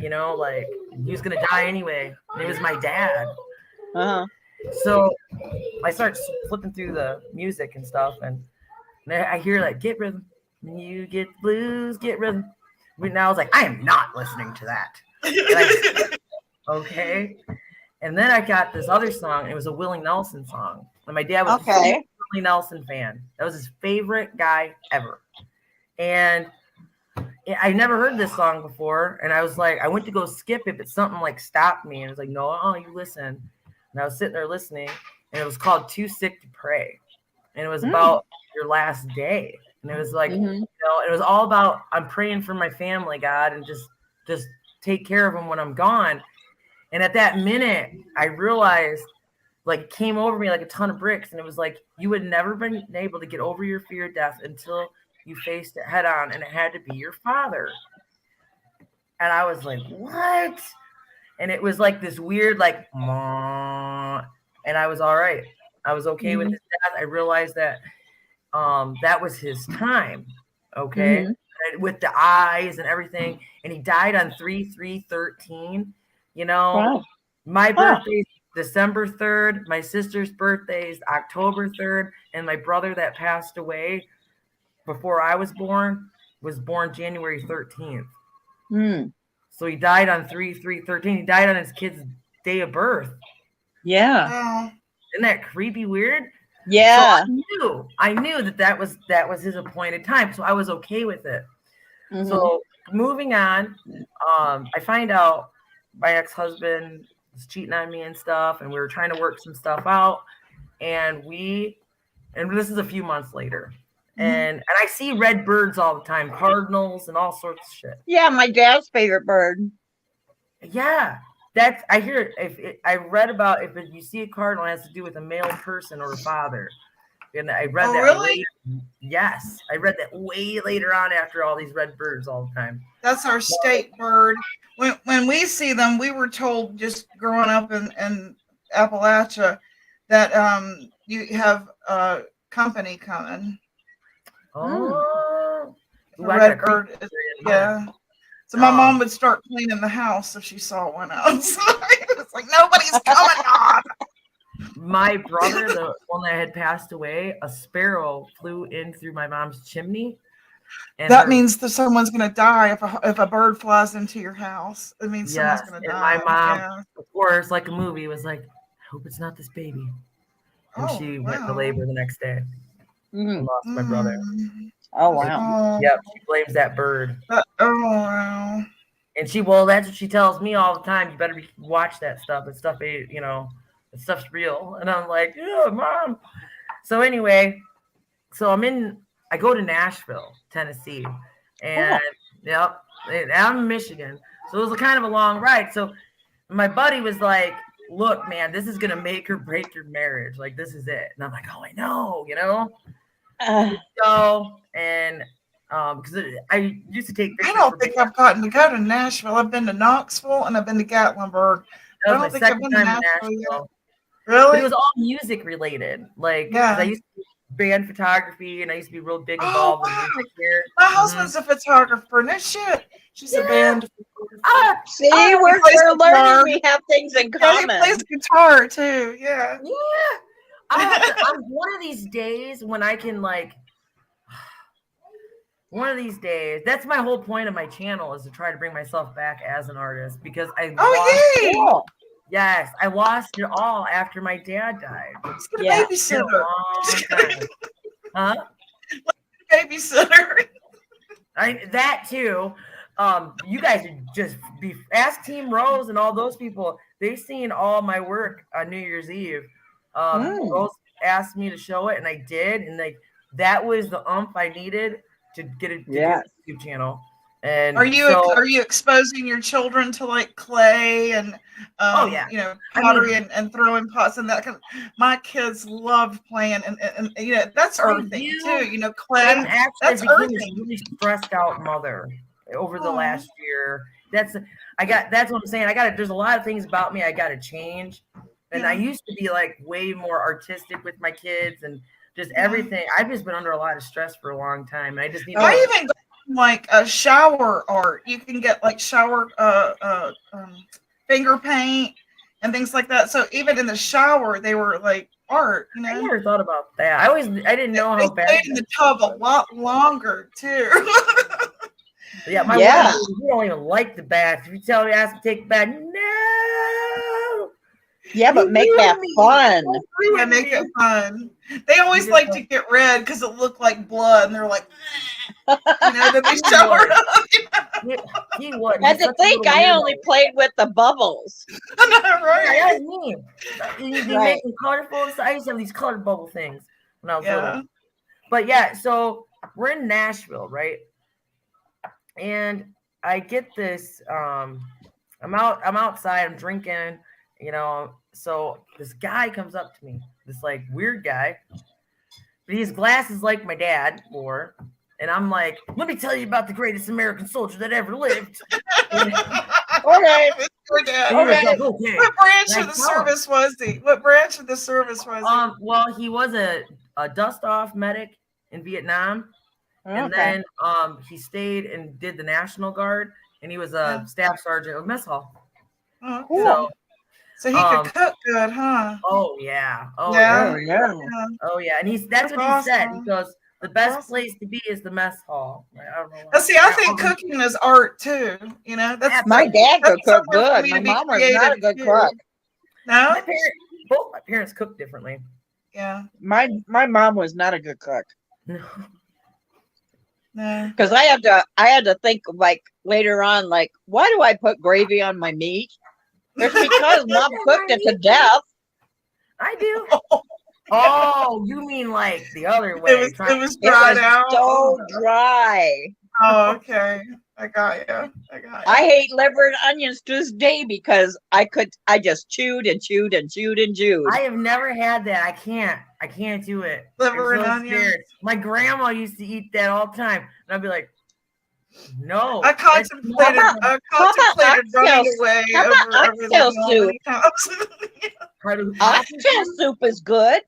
I said I contemplated running away as a kid many times over that meal. Oxtail soup. You I just you go guys out the need to back try door. oxtail soup. My I old go to the man, he ate neighbors before squirrel. they figure it out. But yeah, so anyway, we're outside, and I'm telling this old man this stuff, and telling him all kinds of stuff. Excuse me. And he leaves, but I end up telling him I was an artist and all this other stuff. We comes back, and he's like, I have something for you. And I'm like, okay. And he's like, I have this art, and it's primitive art. And he's like, yeah, I know, right? I'm like, okay. And he goes, it was on the side of the road, and I need to give you one of these. I kept one. And he goes, I kept one that says, hell is hot. He goes, but I'm giving this one to you. And he flips it over, and it says, Satan is real. Holy cow.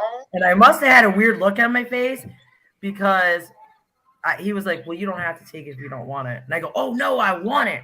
And I took it from him. So we took it home, right? And I've forgotten one small part. Right before this, there was this, my friend's aunt is a psychic and seen my mom through, like, we were talking on, like, FaceTime. She's like, with that woman. And she had told my mom that the trump card's in the coat pocket, right? There was a bunch of other stuff she had said too. So we go and we look in this coat of my dad's, which is like super old that he hadn't even wore in a really long time. Yeah. There's a church bulletin in there from 2003. Oh wow. And it said, rejoice for he has risen. And she had handed that to me and said, that's for you. And I had like started shaking, and I'm like, I know. And it was one of those weird moments where I knew it was just because how I felt. And it was my dad letting me know, because I'd asked him to let me know. And he'd let me know almost from the minute he died, like with the Amazing Grace and the birds and a bunch of other stuff that happened to me. Where was he from? Where was he originally from, your dad? Detroit. Yep, my dad's from Detroit. I was going to say the South. Pennsylvania. Mine is St. Louis. He did come from Pennsylvania. My grandma came from New Orleans, and my mom lived in Murfreesboro, Ohio. And Charleston. And oh wow. So, but I want to go to Charleston too. I've never gotten to go there, and I want to go there. I want to go to the what do they call that? The French Quarter. Well, now I've been to Memphis, but like as far as like Charleston goes, I want to see all the plantation homes and go through and see the architecture. Yeah. And you know how big the rooms were, and they all have fireplaces. I want to. You'll be feeling a lot of spirits there. Really? Oh yeah. We have a lot of spiritual stuff around here. If you set foot on a plantation, there's going to be a lot of spirit activity. I'm sure of it. I don't know that I've ever been to one. I'm in North Carolina, but I don't think I've ever been to one. Oh, my cousin. I just lives in love Montana. that kind of architecture, you know, the Gone with the Wind and all that. Oh, Me, yeah. That's my favorite movie ever. Oh yeah. And I want to like sip on an Arnold Palmer outside under a willow tree. You know what I mean? I want to like do the real Set it next to Southern them. experience. Oh yeah. I love the Arnold. fan. That's my favorite. I need to read the book. So anyway, so I go home to my mom, and my marriage is over. I already know this. Big shit happened there, you know. But I'm all telling her about this sign, and she goes, "Get it out of my house." And I'm like, "Mom," she's like, "Get it out." She goes, "The devil came to you, Stephanie. The devil came to you." And I'm like, "Mom, stop that." My life went to shit after that. Like, went through divorce, went through a bunch of stuff. And this happened in New Orleans? Huh? This happened in New Orleans. No. This happened when I got the sign. It happened in Nashville. Mm-hmm. Okay. So But it was where all about. It was all about the. in the Soggy picture. Bottom Boys in that movie, and they meet that guy at the crossroads. Yeah. And do you remember that part of the movie? Was that Nashville? And he sells his soul to the devil. Nashville? And then When they the go to Soggy that. Bottom Boys met the guy at the crossroads. I can't remember his name. It was just black. I think she might be right though. I think it might be Wasn't that Memphis? You have to look it up. My old man says he Why thinks is the devil in the New South? Orleans That's or what I Memphis. want to know. Why is the devil in the South? That's what I want to know. He's Why the is the devil in the South? Hey, Jimmy, he shouldn't be. I know. Memphis. Then the devil went down to Memphis or something like that. And there's Yeah. songs Georgia. about that. Yeah. He goes, "Oh no." Look up where it's up. What the hell? Why is the devil in the South? That's what I want to know. Now I'm looking up where the crossroads is. Then if Yeah, you ever there you if you ever hear anybody playing a violin and you're deep in, Oh no, you're cutting out, Miss Sherry. then you got to start moving your ass. Leave fast. Leave fast. Yeah, where brother art thou? Or brother, where art thou? Yeah. Yeah. Yeah. Where I love that movie. is the? I took pictures. And he says, "I ain't bona fide. I ain't bona fide." I She ain't said, bona fide. I don't even thought about him. I about love the husband. music in there. Yes, I said what I said, and I counted to 10. What? He's the Pelophanelius. Yeah. And what was his He's name? laughing. Aloysius. Delicious. I like the Dapper Dan. I need me some Dapper Dan. No, yeah, I met Dan Tominski and took some pictures of him. That's the guy who originally wrote the Constant Sorrow and All His Days. Oh, really? Oh yeah. Wow. Yep, I met him in Nashville, actually. It Constant sorrow. was at a music thing that I was at. That is So fantastic. the Crossroads is the Crossroads. The Crossroads is the largest horde town. Oh wait, no. Or Not that Crossroads. I like the one going down to the river to pray. Love that one by Isn't Alice that Crowell. good? Well, not by her, but I like her rendition of it. Mm-hmm. It says Clarksdale, Mississippi. Mm. Mississippi. Oh, and then it says Memphis too. Memphis and Clarksdale. I thought it was Memphis. Okay. Yeah, I thought it was Memphis. Both Clarksdale and Memphis have tourist locations, making these supposed crossroads, while some claim they are the real crossroads, are not marked at all, and are instead intersection of highways 1 and 8 in the Rosedale, Mississippi, in a town mentioned in his Crossroad Blues. Interesting. Yeah. That is interesting. So- I'm sorry, I didn't mean to interrupt your story. Oh, I no, just thought it you're fine. was That's a good interesting one to that look Oh no. So, like why is um, always meeting people in the South? so time goes on. All the Ozzy always- northern- You're a Southern belle at heart, I tell you. Why is he always trying to give us a guitar? Is she okay? Oh, okay. I thought she Yeah. fell. Oh no, time my goes on and shit. Like, there we go. Everything's all crazy. Well, I end up almost dying. Like I had a Oh, bad my. gallbladder, and all this crazy stuff Okay. happened to me. And all of a sudden, my whole life was changing. And you know, my mom had set me down and was like, you know, Stephanie, I'm going to tell you something. Your dad let you know that there was a heaven and a hell, and I'm going to tell you how. Oh, wow. That's awesome. And I was like, what do you mean? And she was like, that day that we found that bulletin, that was for you because you asked your dad to do that. And I'm like, I know that. And then she's like, and all these signs that you've gotten, she's like, that's your dad letting you know. And I said, well, right. Oh, Jimmy, you doxed yourself.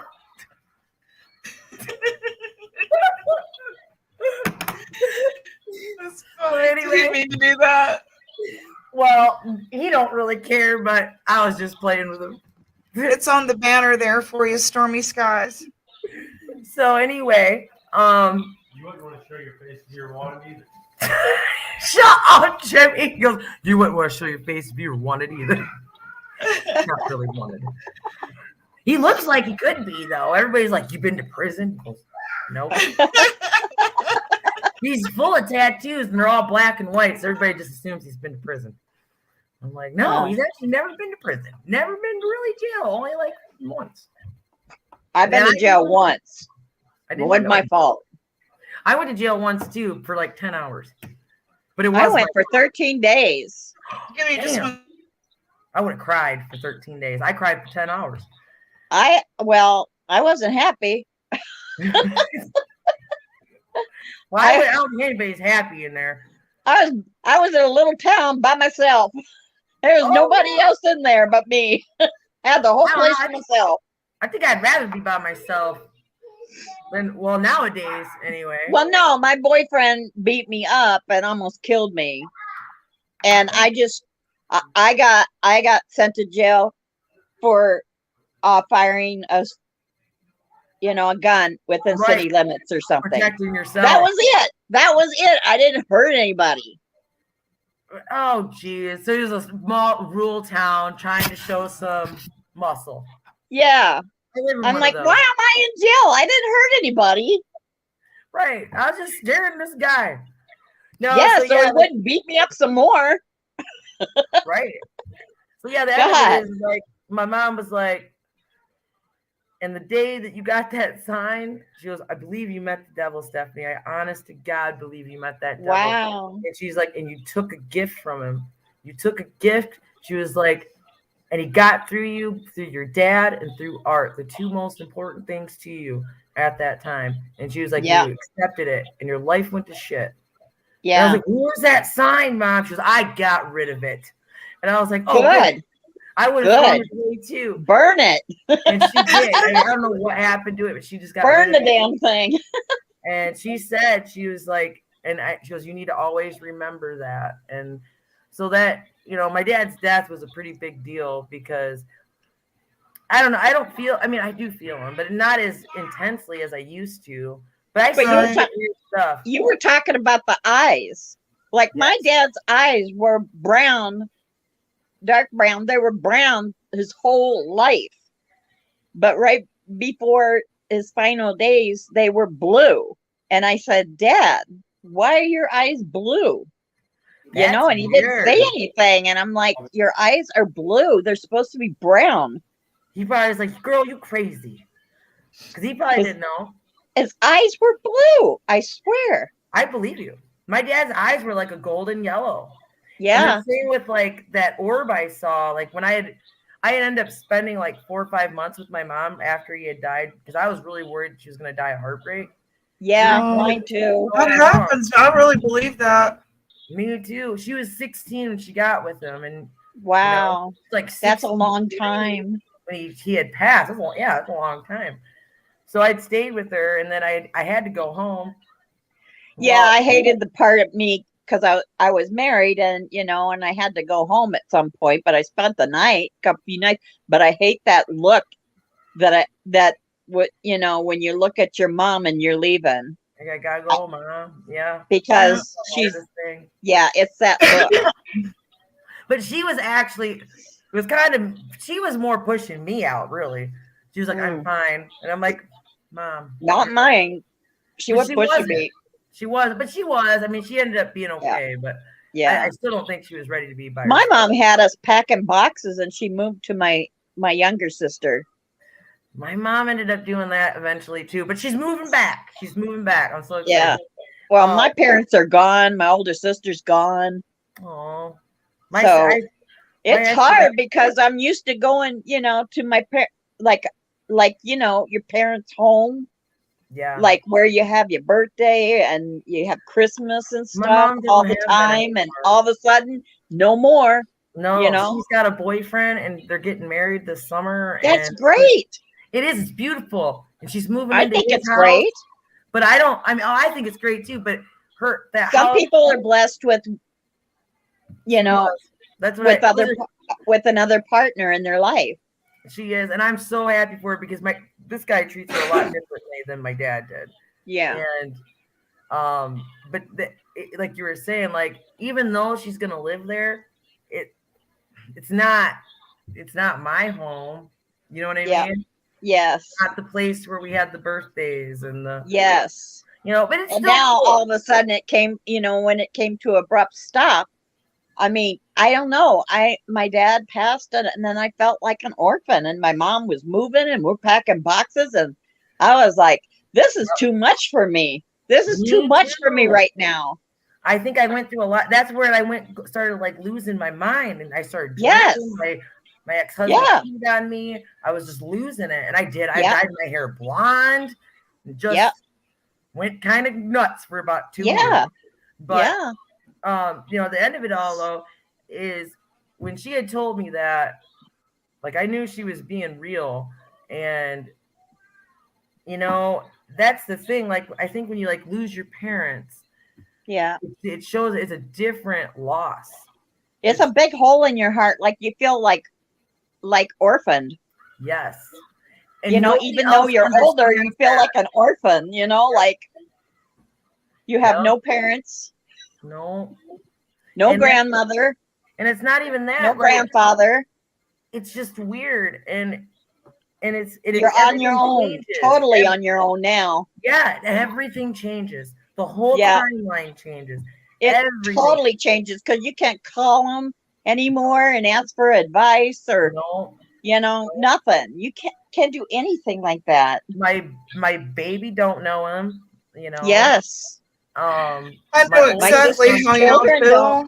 My sister's children, only our oldest kids met him, and only my sister's the oldest ones met him.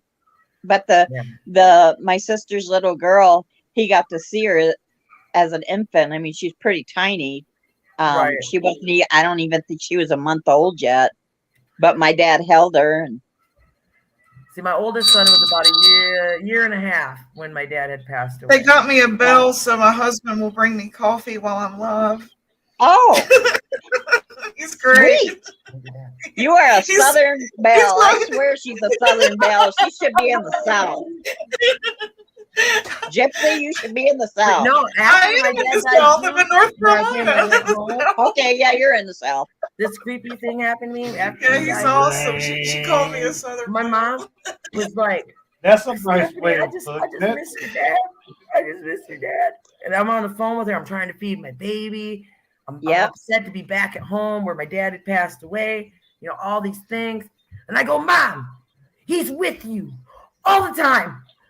And I swear on my kids, my life, everything in the whole entire planet, I seen an orb. This is a cigarette pack about this big, within the width of my hands, and the cigarette pack. Just go like this. Just float through my kitchen. Swear to God. And it was like this beautiful gold, soft, goldish whiteness, weird. I've never seen that color in my life. Wow. And it floated and it was gone within like 4 seconds, maybe. Yeah. And I was like, I have to leave. I have to go. And I hung up on her. And I put my baby in the high chair. And I was like, oh my God. And I went outside because that was the first time I've ever seen anything in real life. Yes. And that was it. And that's where my faith comes in Jesus. Like, a lot of people suffer with that. But the only reason I don't is that experience. Yeah. Before that, I struggled hard. But I felt my dad sit on the bed when I first learned I had cancer, and I felt like him on the other side of my bed, like somebody sat down. You just felt his presence, right? Yeah, but I felt the bed move. Well, that too. But you felt Yeah. his presence. Yes. And then a song came on. It's like, you know, what is it called? Daddy's Little Girl, something. Oh, that country song? Yeah, Daddy's Little Girl or something like that, or whatever. And I'm like, oh my God, that is totally a message from my dad for sure. See, let me know that I'm not alone. He's here. Yes, I believe in all that. I don't believe in coincidences. No, I don't believe in any of it. I believe, like, even right now, there's a reason why we're all three on this channel. I believe that totally in everything. I really do. Me too. Yes. Well, that's why I told you, like, you can go live and tell your story. No, I'll wait. Even if I had to wait days, I would have waited. Yeah. You can't tell all this came from a bang. Give me a break. No. Yeah, this is meant to be.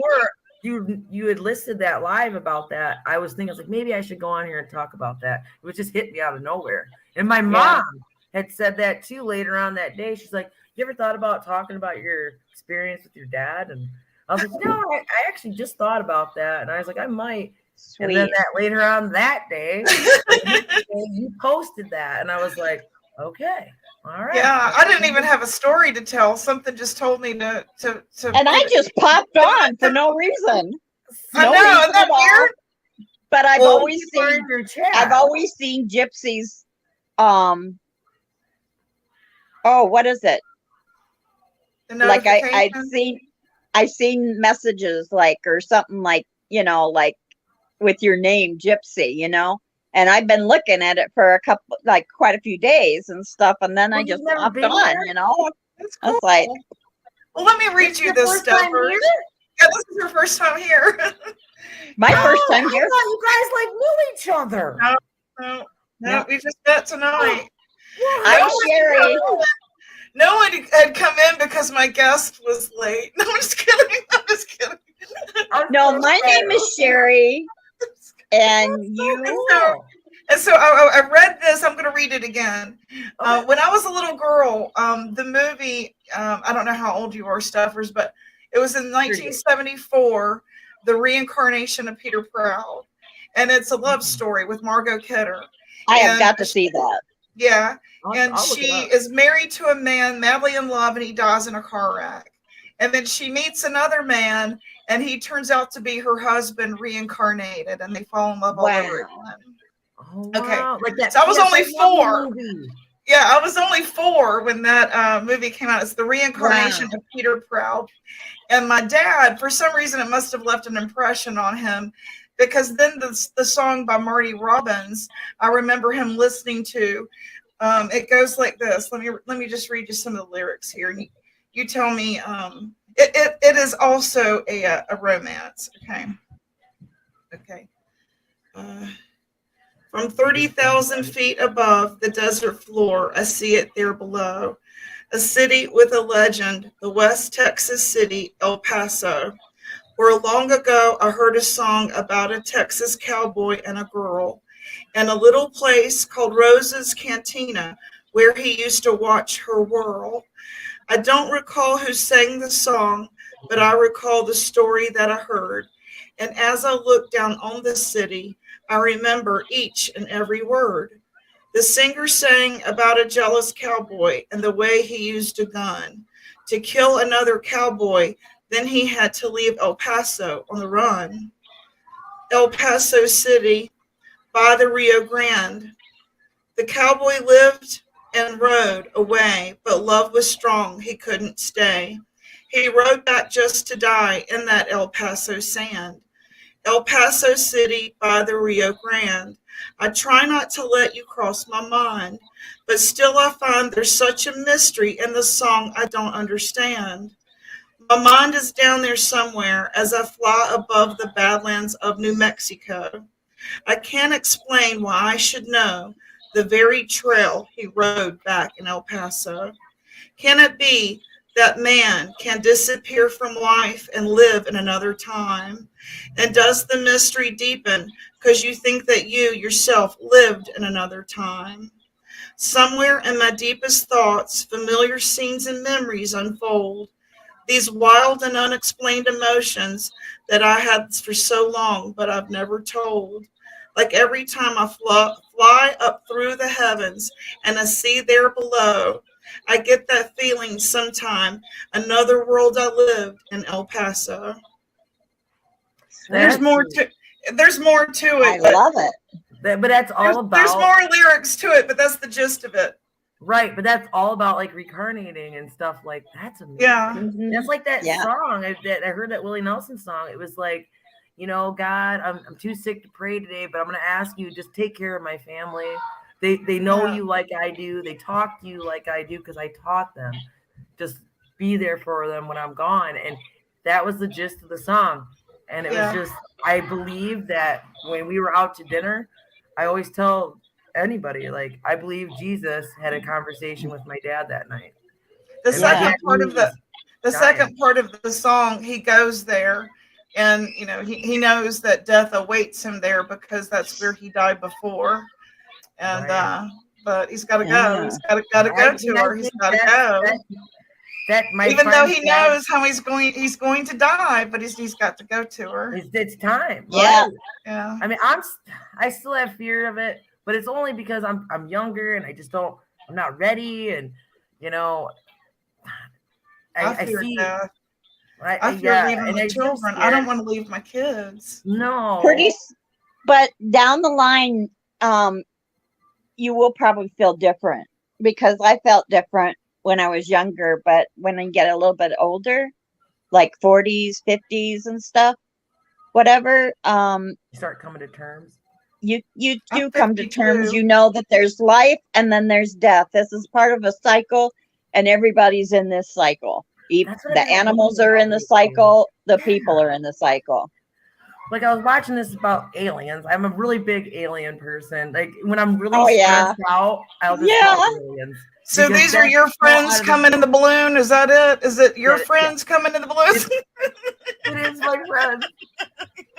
I wasn't supposed to tell anybody. No. So A little sound bite here. that's good. I love it. I do too. But yeah, I always go to aliens, and I've been watching. It's called Disclosure Okay. with Jason Circa. It's really good. There's like 5 parts to it, and I don't know if it's all real, but he talks about reincarnation. And he talks about like this guy's part of this light system network of people that are like in the alien world, and he talks about this reincarnation of people, and he's like, I don't even fear death because it's part of the cycle, and it's part. Yep. He goes, and other like tribes and other life forms, he goes, that we are the only ones that fear death because we don't understand it. Yeah. Makes You'll sense to become- me. You will come to terms like and be good with it I hope so. and be okay with it because I don't fear anything, to tell you the truth. I don't fear anything. Really? No. I just fear No, I being don't. hurt and I fear dying. everything. No, I fear I do not everything. fear The anything. older I get, the more anxious I am. Like when I was No. in my 20s and I was in sales. Hey, Jimmy, I traveled all over the place. And would I do that Mhm. now? I don't know how I had the courage to do that, you know, to walk in, you know, places But you're all not by walking myself. alone. You're not Right. walking alone. You're never alone. I learned that too when I was at my lowest. There's always someone bigger beside you. I was You always can't taken see care them, of. but they're there. Yeah. Yeah. I never. You know And what? if you I want always them, worry you and want to fear. call them your guardian angel, then call them that. You can call them whatever you want, but they're there. True. I never. Okay, but this is how I feel now. I've lost my mother, 2 sisters, and my daughter, and my best friend, all female, Yes. and all female energy in my life. I have boys now, and my husband, all masculine energy. Yeah. And on my empath days, where I'm having those meltdown moments, I miss those I female understand that. relationships. You missed the And I female feel like energy. be here all alone with them. You know, that's kind of how I Right, feel. right. And they're No, I get that. androids. compared to Right? me. Men are so different. They're They are. androids. They're like, I got you 2 know. sons. And I And then have I a got brother. I have a brother, two and in this world. and he's a wonderful brother. Don't get me wrong, but he is androidish. You know, he Yeah. was a Marine. He's a Marine, so God Oh, is yeah. love.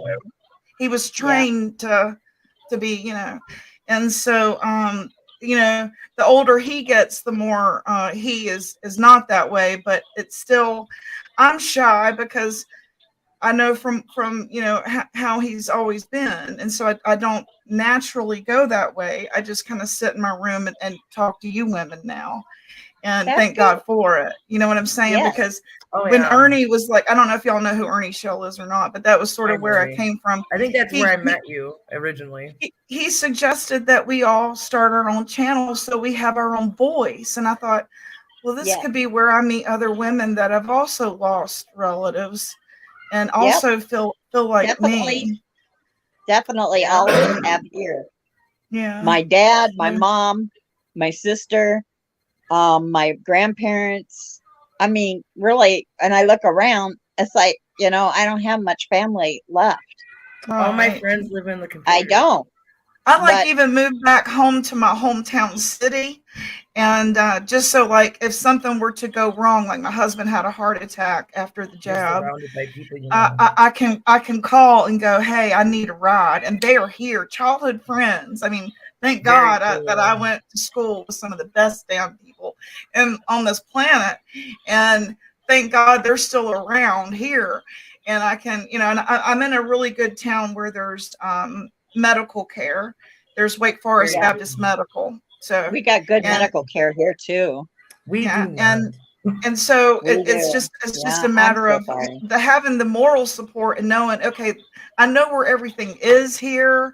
I know how if something were to go wrong, I wouldn't feel so devastated, you know. Right. Because you're Yes. surrounded by people that love and care about you. So And just The only being in people- familiar territory. The only sometimes people helps. around Being on me your are own nurses stomping and grounds. doctors. Okay. Yeah. So but no, my seriously, my best friend died too. That's okay, truthfully. My best girlfriend. Really. And I don't have a lot of girlfriends. I had one girlfriend. Yeah. She was Yeah, very I don't have a special.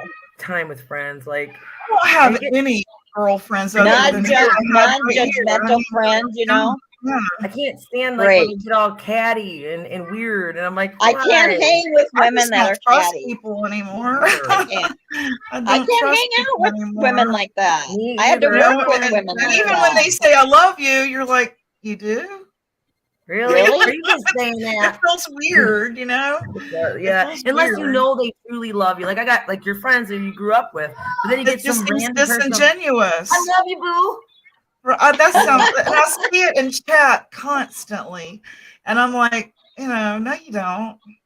You lie. No.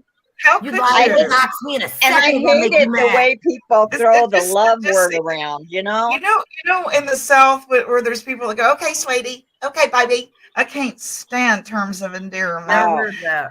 I hate that shit. Hey, sweetie. Well, hey, baby. They do that all yes. the time Okay, here. Yes, I have. Yes, I have. Okay, well, honey, I'm not your honey. I'm not your baby. I'm not your baby. You know? I don't know. No, I It just get seems that. so I get phony, that. freaking Don't call me baloney. honey, Why baby. not? I felt It just I seems phony. I felt wonderful, like when the nurses were on strike and I was in the hospital for something, and a bunch of Southern nurses came to the hospital I was in. Oh, they treated me so good. Yeah, see, They right were here, like- but I've known them a long time. See? They were Just, so yeah. sweet. Yeah, yeah. So sweet. But no, Sherry's right though about the, you know, God's around you or however God or the universe or how whatever you look at it, because God. when Yeah. I was at my lowest, and even now, like I worry about things that are really dumb, and Yeah. or I'll be fearful of things that are really dumb. When Me in too. reality, I should be worried about this, and I should be fearful of this, but that don't even Right. scare me because the thing is that God's always taken care of me. I've never went without food. I've never went without cigarettes. There you go. You know, that's kind of bad, but God knows, like, and I've never went without Food, Right. cigarette. God's always taking care of me, you know. That's good. I've never, Yeah. and I always have to tell, like, It feels good to be blessed, doesn't it? yeah, and I always say, you know, God's gonna take care of you at the end of the day. Like, you don't have to worry about it. Yeah. And it's true. I mean, it's never failed me. I've never.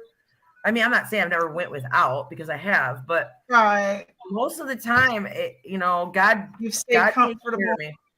I make it work. That is You know? exactly Yeah. how I feel about. There was a point in time in my life where I was what I call my rock bottom. And as far as addiction goes, not as far as like after my daughter was murdered, that was probably the worst, but my rock bottom as far as drugs and alcohol go, I was living in a town called Gastonia, North Carolina, and it was outside a huge metropolitan city called Charlotte, North Carolina. Yeah, my cousin lives in Charlotte. Oh yeah. Okay. Well, where I was working in Charlotte, but I was living in Gastonia, I had gotten into a clique of friends that like to party a little hard. And where I was in sales, I'd picked up a drinking habit and taken amphetamines by day so I could do my dog and pony and then drink at night. Right. And they were diet pills. I was chubby. I've always been chubby. So they were diet pills. And I thought, well, if they're from my doctor, they're safe, right? And then I started noticing my tooth would chip. You know, my bone was becoming brittle. My bones were becoming brittle. My nails were becoming brittle. My hair was becoming brittle. And I dropped way too much weight. But then I was addicted. And I was hooked. I couldn't go do my job if I didn't have the energy. And it was very demanding. And so, you know, I just kept staying on the diet pills. And then I would drink when I was ever, you know, doing a sales deal or whatever. But when I got into a bad way, it was almost like I only had God to talk to, you know, where everyone had left me because I had, you know, gone into a downward spiral. And where I was at that spiral, it was like I talked to him constantly. When I'm cashing people out at work, I was talking to him in my mind.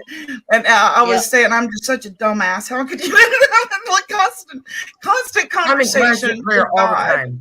Yeah. And so when people say pray, I'm like, pray. I'm like, I'm always praying. I'm on speed dial over here, you know. God's listening to me all day. He wants to turn me off, but I still. And there was just something I knew. I would look back at these you know, friends that I had, and I would say to them, there's going to come a time when you wonder whatever happened to me.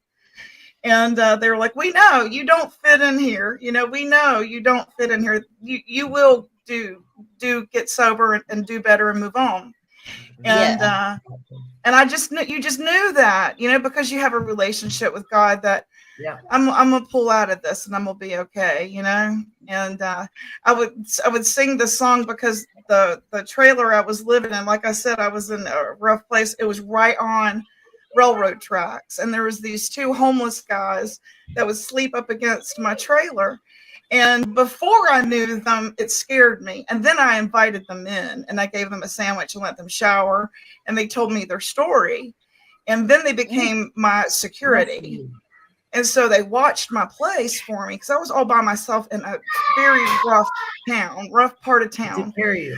But when I was hearing that Southern rock song, Come On by Blackfoot, train, Lord, get me on out of this town.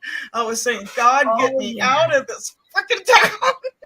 And it was like, he got me out, man. My daughter gave birth to my grandson.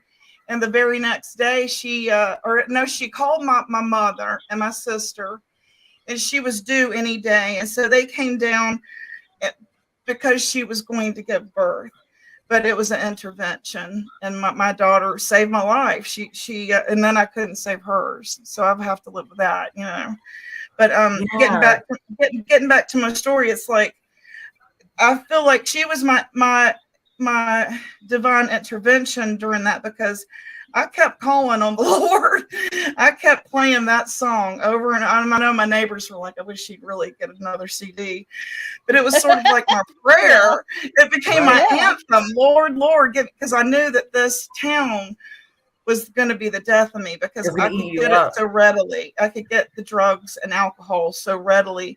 And I surrounded myself with people that wouldn't hold me accountable.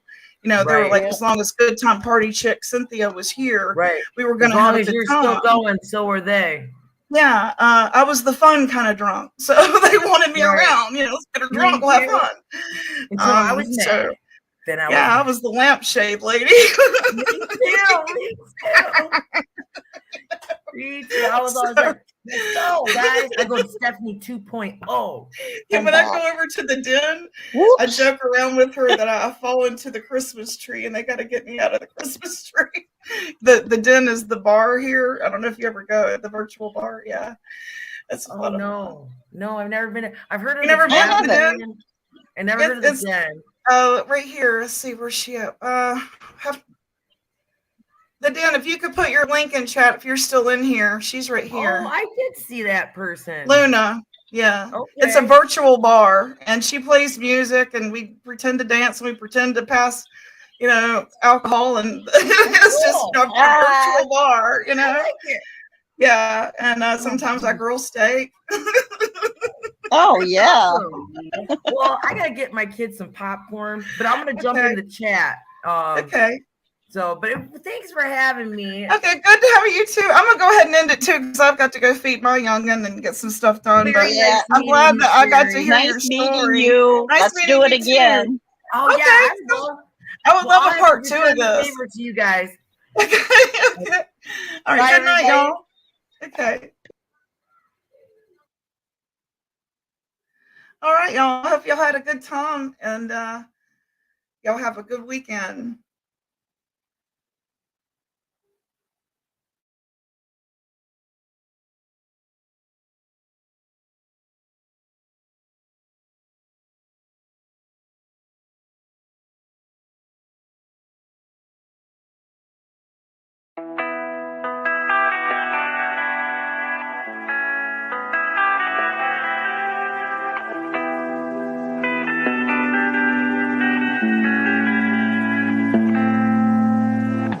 Life is harder than I like to think, but it's easy when you're by my side. No point in calling, you just have to see the fundamentals of our life tonight. Cause I've been looking at a photograph of you, and I've been thinking about all the ways you move. This isolation got me feeling like I'm losing my love.